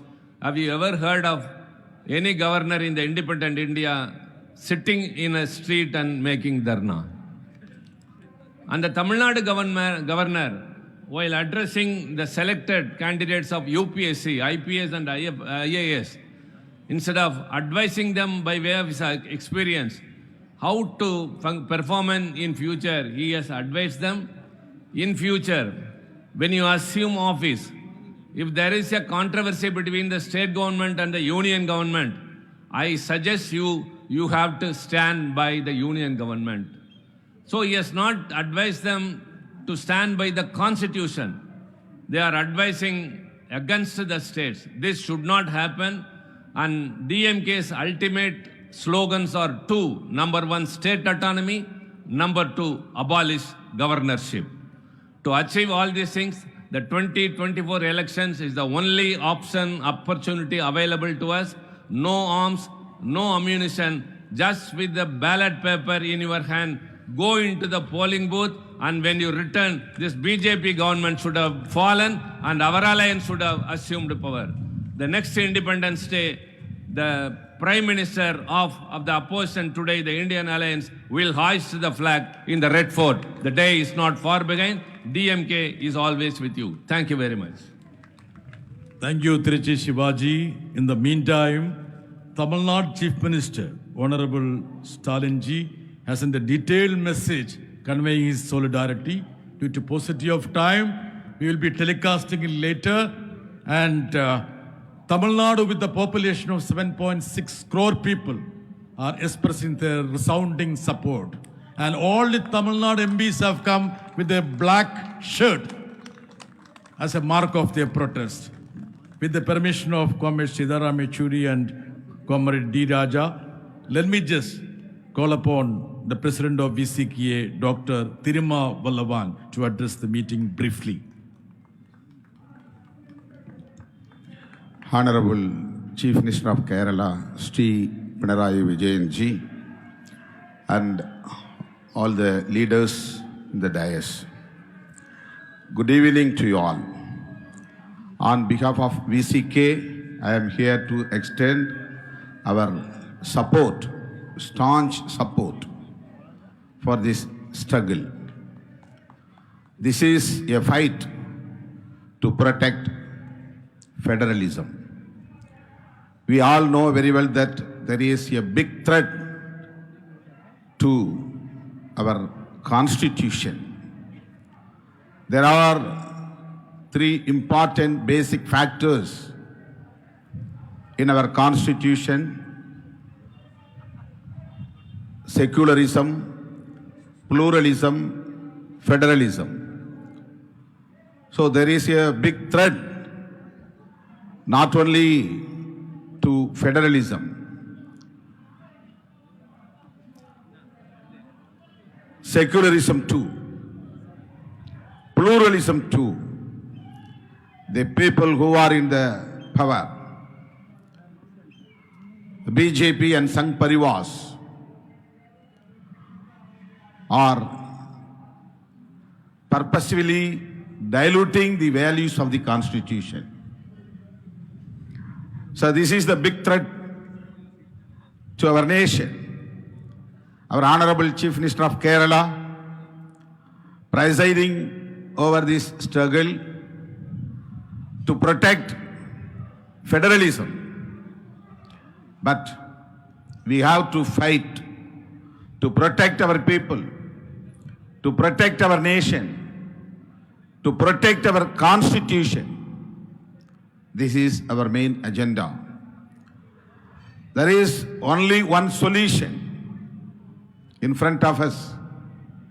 We have to organize the people across the country to defeat BJP in forthcoming parliament elections. Tamil Nadu concern. We, Secular Progressive Alliance, under the leadership of our Honorable Chief Minister Thalapathy M.K. Stalin, is very strong in Tamil Nadu. There is no BJP. BJP is zero in Tamil Nadu.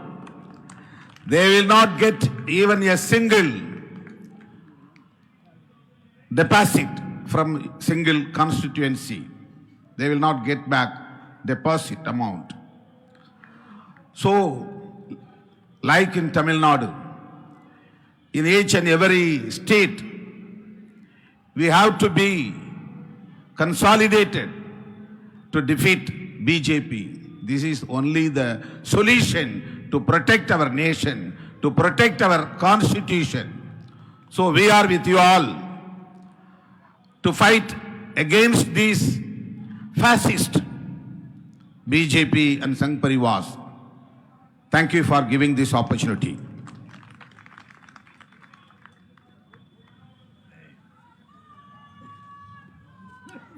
Let me have the privilege to invite Comrade Sidaram Yechury, the General Secretary of CPIM.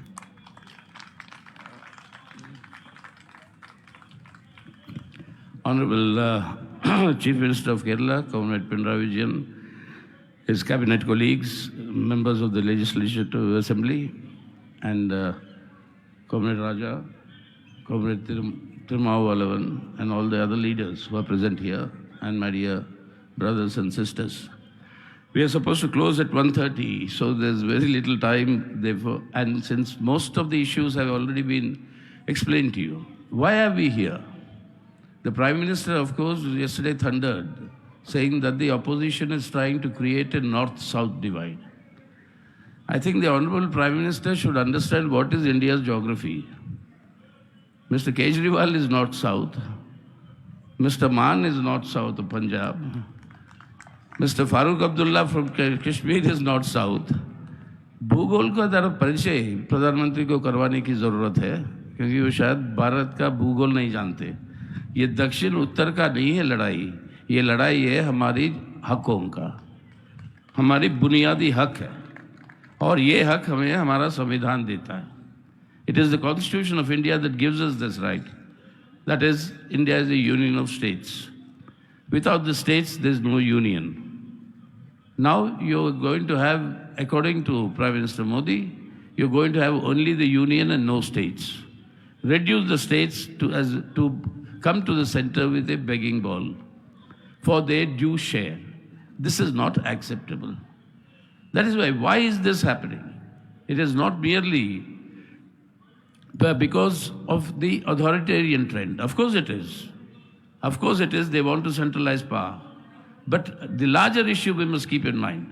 And the larger issue is that they want to convert the character of our country from being a secular democratic republic into a fascistic, utterly, rabidly intolerant Hindutva Rashtra.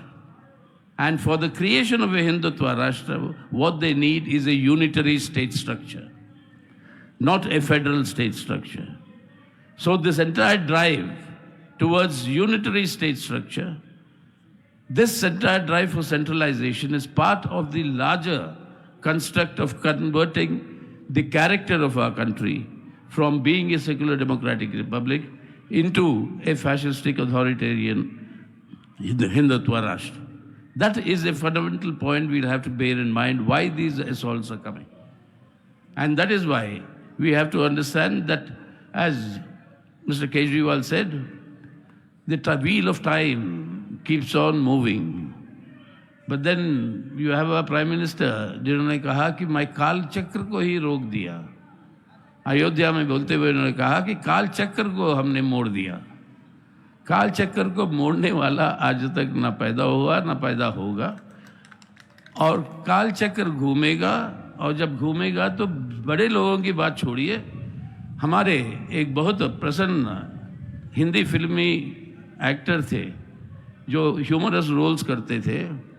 पुराने लोगों को याद होगा, शायद इस पीढ़ी को भी, जॉनी वॉकर का नाम तो सुना होगा. जॉनी वॉकर साहब बेचारे मरते मरते बहुत ही गरीबी में मरे. उस समय किसी पत्रकार ने उनसे पूछा, क्या कहते हो आप, एक समय तो ऊंचाई पे चढ़े हुए थे, कोई फिल्म नहीं बनती थी बिना आपके, और आपके गाने की वजह से फिल्म मशहूर होती थी, अब कोई पूछने वाला नहीं है, तो क्या कहोगे इसके बारे में. तो जॉनी वॉकर ने कहा उनको, याद रखो, तेनसिंग नोर्गे ने माउंट एवरेस्ट पे चढ़ा, लेकिन वहीं पर बैठा नहीं रहा ना बैठ सकता, उतरना पड़ा. हम सबको वही होगा, जो चढ़ोगे तो उतरोगे, और ये उतरने का टाइम आ गया मोदी साहब के लिए, और ये उतरवाने का टाइम भी आ गया. और इसको बिना इनको आज सत्ता से हटाए, सरकार से हटाए, आज अपनी देश की संविधान को, अपनी देश की चरित्र को, अपने देश को हम जो है बचा नहीं पाएंगे. तो इसलिए आज की ये जो संघर्ष है सिर्फ चंद पैसों की बंटवारा के बारे में नहीं है, ये है पूरा का पूरा एक संघर्ष हमारे देश की चरित्र के बारे में, हमारे देश के संविधान के बारे में, हमारे देश के अंदर जनवादी अधिकारों के बारे में. और इस लड़ाई को जारी रखना नहीं, इस लड़ाई को हमें जीतना है. और ये लड़ाई हम जीतेंगे 1924 में. और यही हम केरला की सरकार को और केरला के जो प्रतिनिधि जो आए हुए हैं उन सबको ये आश्वासन दिलवाते हैं कि we give you all the assurance that our solidarity is with the struggle of the people of Kerala. We will continue to fight for the people of Kerala and for the legitimate rights guaranteed to us by the Constitution of India. So thank you very much. Thank you, Comrade Sidaram. Let me just invite Comrade D. Raja, General Secretary, CPI.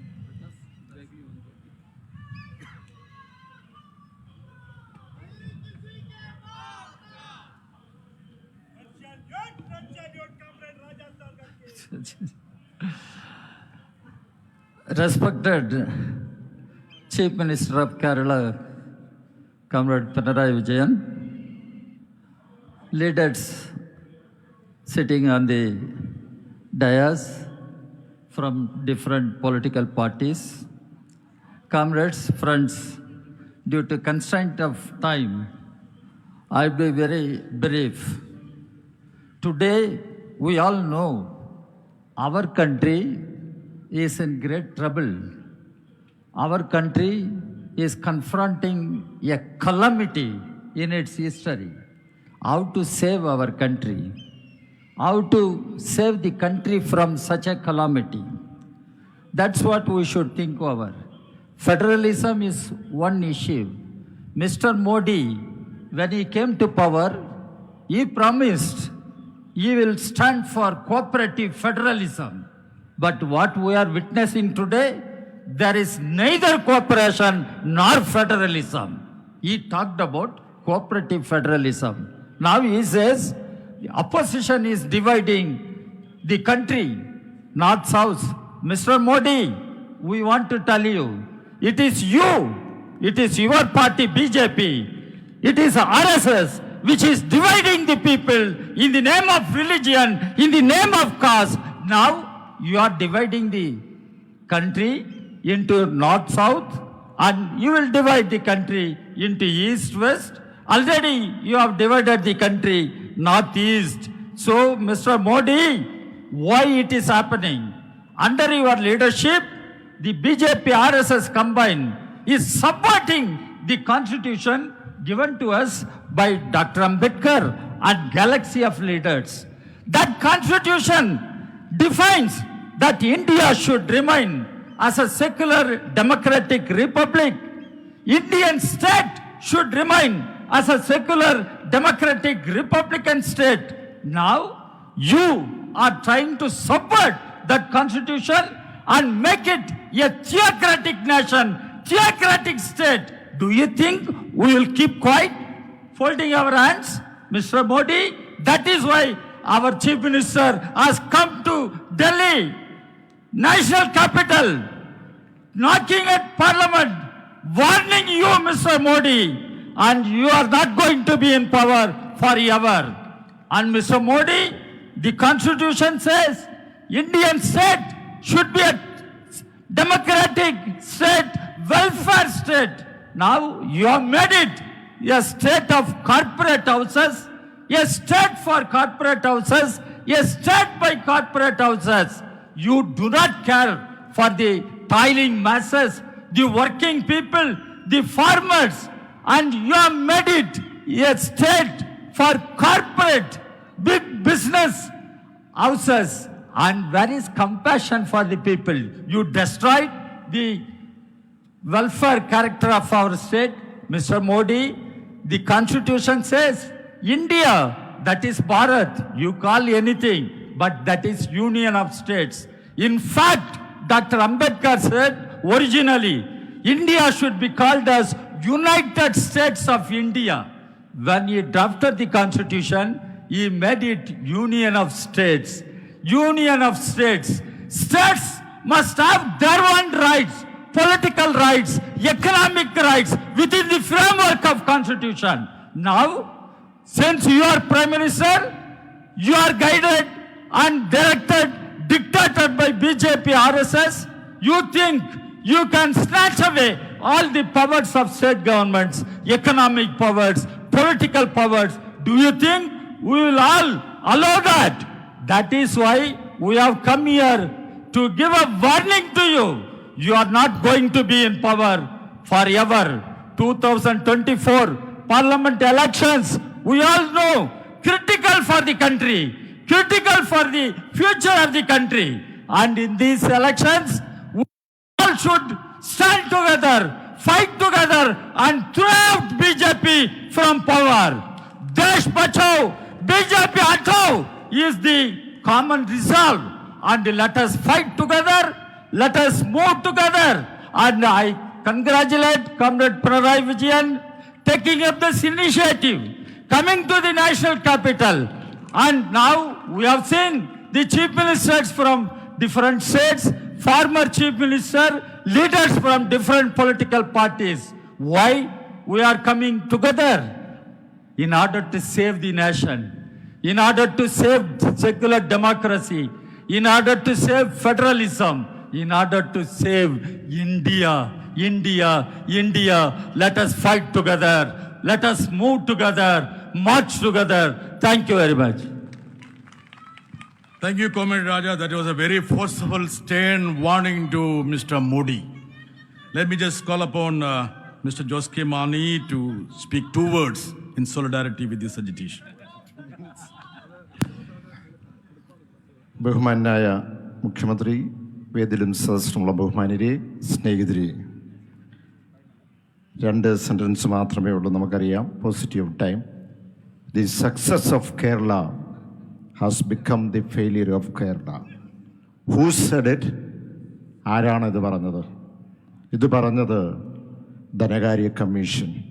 ഇത് പറഞ്ഞത് കേന്ദ്ര സർക്കാർ.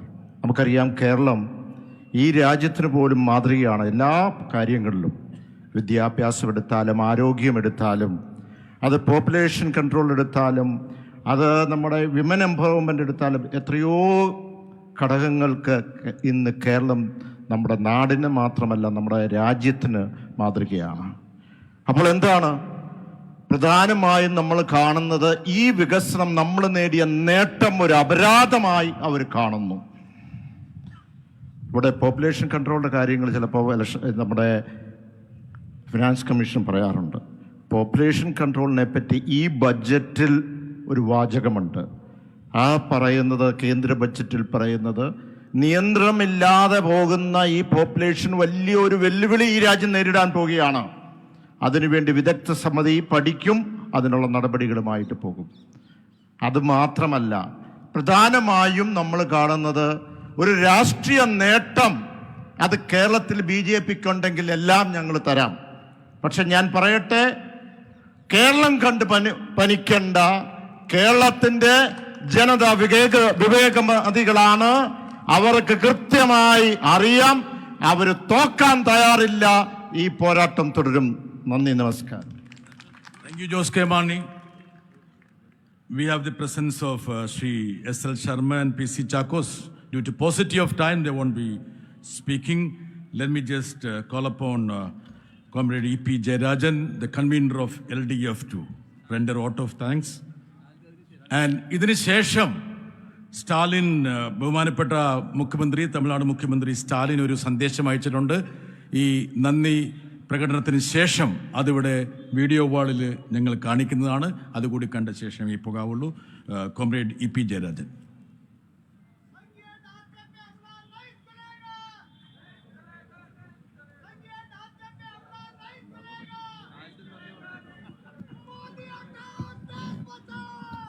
ആദരണീയരായ നേതാക്കളെ, സഹോദരീ സഹോദരന്മാരെ, കേരളത്തോട് കേന്ദ്ര ഗവൺമെൻറ് കാണിച്ചുകൊണ്ടിരിക്കുന്ന നീതികേടിനെതിരായി കേരളത്തെ സർവ്വമേഖലകളിലും ശ്വാസം മുട്ടിച്ചുകൊണ്ടിരിക്കുന്ന, അർഹതപ്പെട്ട ആനുകൂല്യങ്ങൾ നിഷേധിക്കുന്ന കേന്ദ്ര ഗവൺമെൻറ്റിൻ്റെ നയങ്ങൾക്കെതിരായിട്ടുള്ള പ്രതിഷേധമായിട്ടാണ് ഇന്ന് ഡൽഹിയിൽ ഇത്തരമൊരു സമരം രൂപപ്പെട്ടത്.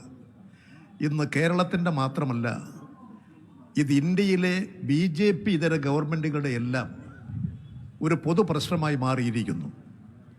BJP ഇതര ഗവൺമെൻറ്റുകളുടെ മാത്രമല്ല, BJP ഭരിക്കുന്ന സംസ്ഥാനങ്ങളിലെ ജനങ്ങളോട് ഇതേ മനോഭാവമാണ് BJP പ്രകടിപ്പിക്കുക. ഇതൊരു ദേശീയ പ്രശ്നമായി വളർന്നു വരികയാണ്. ഈ സമരം ഡൽഹിയിൽ സംഘടിപ്പിക്കാൻ ആവശ്യമായിട്ടുള്ള എല്ലാ സഹായങ്ങളും സഹകരണങ്ങളും ചെയ്തു തന്ന ഡൽഹിയിലെ പ്രിയപ്പെട്ട ജനങ്ങളോട് ഇവിടെ ഇതിനു വേണ്ടി രൂപീകരിച്ച സംഘാടക സമിതി, ഇവിടെ ശ്രീ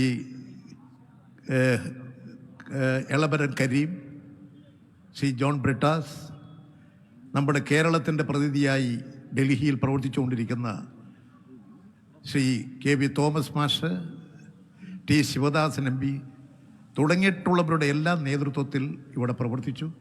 ഇവിടുത്തെ സംഘടനകൾ നിർലോഭമായ പിന്തുണയും സഹായങ്ങളും നൽകി. ഇതൊരു ചരിത്ര സംഭവമായി, ഒരു ഹിസ്റ്റോറിക്കൽ പ്രശ്നമായി ഇത് മാറിക്കഴിഞ്ഞിരിക്കുകയാണ്. ഈ സംരംഭത്തിന് സഹായിച്ച എല്ലാവരോടും ഇടതുപക്ഷ ജനാധിപത്യ മുന്നണിക്ക് വേണ്ടി ഞാൻ നന്ദി രേഖപ്പെടുത്തുന്നു.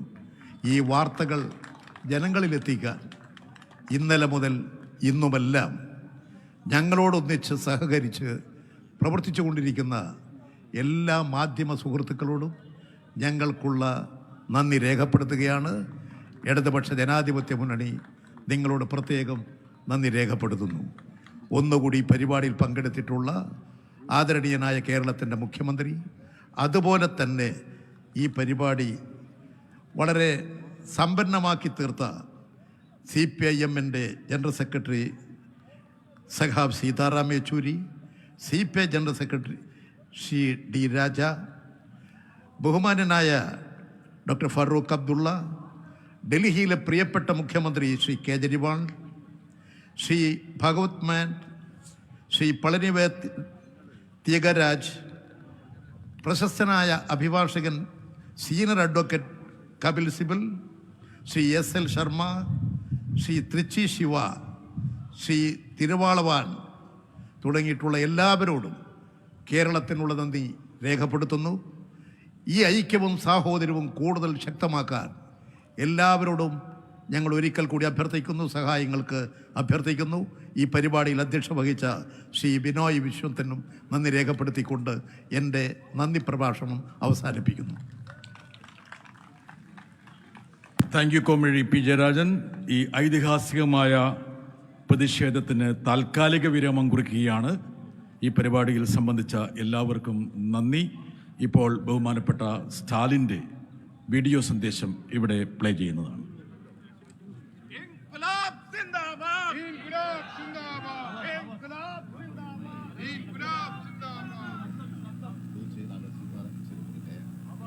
பிரியப்பட்ட கேரள மக்களின் பிரதிநிதிகளே, திராவிட மொழி குழுமத்தை சார்ந்த தமிழ்நாட்டு மக்கள் சார்பில் என்னுடைய வணக்கம். இந்த போராட்டத்தில் பங்கெடுக்க சகாவு பினராயி விஜயன் அவர்கள் எனக்கு அழைப்பு விடுத்தார்.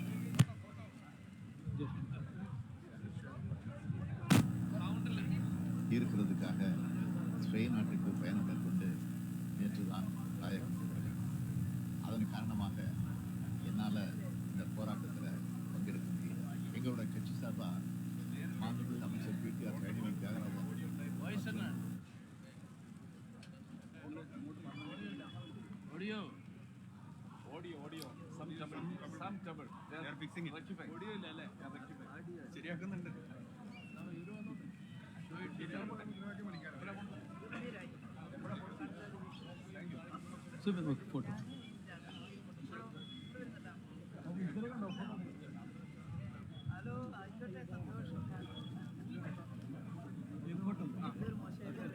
வணக்கம்.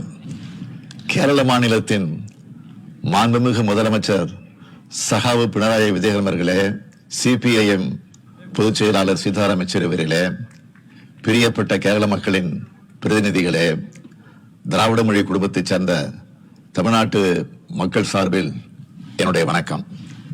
இந்த போராட்டத்தில் பங்கெடுக்க சகாவு பினராயி விஜயன் அவர்கள் எனக்கு அழைப்பு விடுத்திருந்தார். நான் முதலீடுகளை ஈர்க்கிறதுக்காக ஸ்பெயின் நாட்டுக்கு பயணம் மேற்கொண்டு நேற்றுதான் தாயகம் திரும்பினேன். அதன் காரணமாக என்னால் இந்த போராட்டத்தில் பங்கெடுக்க முடியல. எங்களோட கட்சி சார்பா மாண்புமிகு அமைச்சர் PTR பழனிவேல் தியாகராஜன் மற்றும் MPக்களை அனுப்பினேன். கேரளத்திலிருந்து மக்கள் பணியாற்ற வேண்டிய உங்களை டெல்லிக்கு வந்து போராட்டம் நடத்த வச்ச மிக மோசமான அரசியல் சூழலை நினைச்சு வருத்தப்படுறேன். வணக்கம். கேரள மாநிலத்தின் மாண்புமிகு முதலமைச்சர் சகாவு பினராயி விஜயன் அவர்களே, CPIM பொதுச் செயலாளர் சீதாராம் யெச்சூரி அவர்களே, பிரியப்பட்ட கேரள மக்களின் பிரதிநிதிகளே, திராவிட மொழி குடும்பத்தைச் சேர்ந்த தமிழ்நாட்டு மக்கள் சார்பில் என்னுடைய வணக்கம். இந்த போராட்டத்தில் பங்கெடுக்க சகாவு பினராயி விஜயன் அவர்கள் எனக்கு அழைப்பு விடுத்திருந்தார். நான் முதலீடுகளை ஈர்க்கிறதுக்காக ஸ்பெயின் நாட்டுக்கு பயணம் மேற்கொண்டு நேற்றுதான் தாயகம் திரும்பினேன். அதன் காரணமாக என்னால் இந்த போராட்டத்தில் பங்கெடுக்க முடியல. எங்களோட கட்சி சார்பாக மாண்புமிகு அமைச்சர் PTR பழனிவேல் தியாகராஜன் மற்றும் MPக்களை அனுப்பினேன். கேரளத்திலிருந்து மக்கள் பணியாற்ற வேண்டிய உங்களை டெல்லிக்கு வந்து போராட்டம் நடத்த வச்ச மிக மோசமான அரசியல் சூழலை நினைச்சு வருத்தப்படுறேன். நேற்று கர்நாடக மாநில முதலமைச்சர் மாண்புமிகு சீதாராமையா அவர்களும் டெல்லிக்கு வந்து போராட்டம் நடத்தியிருக்காரு. இன்று திமுகவை சார்ந்த நாடாளுமன்ற உறுப்பினர்களால் போராட்டம் நடத்தப்பட்டுக்கிட்டு இருக்கு. நிதி பகிர்வில் தங்களோட மாநிலத்துக்கு பாரபட்சம் காட்டப்படுறதுக்கு எதிராக எல்லா மாநிலங்களும் போராட்டம் நடத்துகிற சூழலுக்கு தள்ளப்பட்டிருக்கு. இதுக்கு காரணமான ஒன்றிய பாஜக அரசு மக்கள் மன்றத்தில் பதில் சொல்ல வேண்டிய நாள் வெகு தொலைவில் இல்லை. சமூக நீதி காவலர் VP சிங் அவர்கள் பிரதமராக இருந்தப்போ தமிழ்நாட்டின் முதலமைச்சர் தலைவர் கலைஞர்கிட்ட ஒரு கருத்தை சொன்னார். தமிழ்நாட்டின் கோரிக்கைக்காக நீங்கள் ஒரு முறை கூட டெல்லிக்கு வர தேவையில்லை. அப்படி ஒரு சூழ்நிலையை உருவாக்க மாட்டேன். தமிழ்நாட்டில் இருந்தபடியே சொன்னால் போதும், நிறைவேற்றி தருவேன்னு சொன்னார். மாநிலங்களை மதிக்கிற மாநில மக்களையும் மதிக்கிறவங்களா முந்தைய பிரதமர்கள் இருந்தாங்க.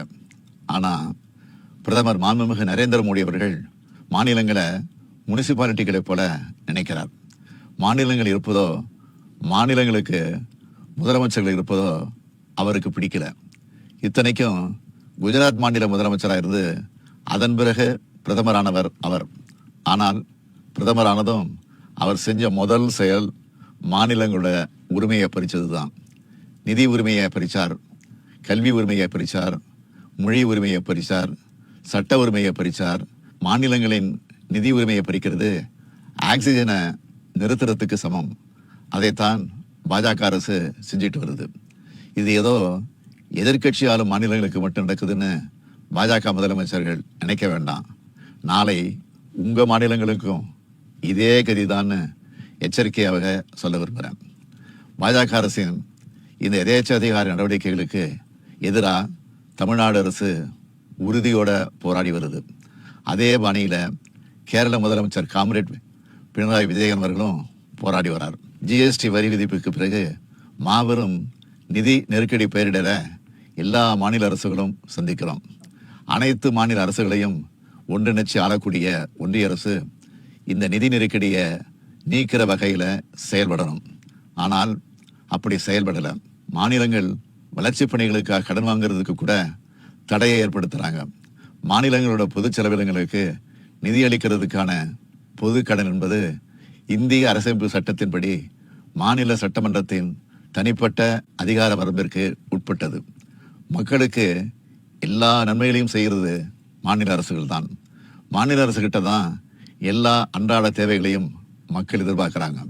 ஆனால் அதுக்கு பாஜக அரசு முட்டுக்கட்ட போடுது. இதை எல்லாரும் ஒன்று சேர்ந்து எதிர்த்தாகணும். இந்தியா கூட்டணி கட்சிகள் நம்மோட ஒற்றுமையின் மூலமாக இந்திய அரசை கைப்பற்றி பாசிச பாஜகவிற்கு முற்றுப்புள்ளி வைப்போம். அனைத்து மாநிலங்களையும் மதிக்கும் சமமாக நடத்தும் கூட்டாட்சி இந்தியாவை உருவாக்குவோம். காம்ரேட் பினராயி விஜயன் அவர்களுக்கும் கேரள அமைச்சர்களுக்கும் வாழ்த்துக்கள். உங்கள் எண்ணம் விரைவில் நிறைவேறும். நன்றி, வணக்கம்.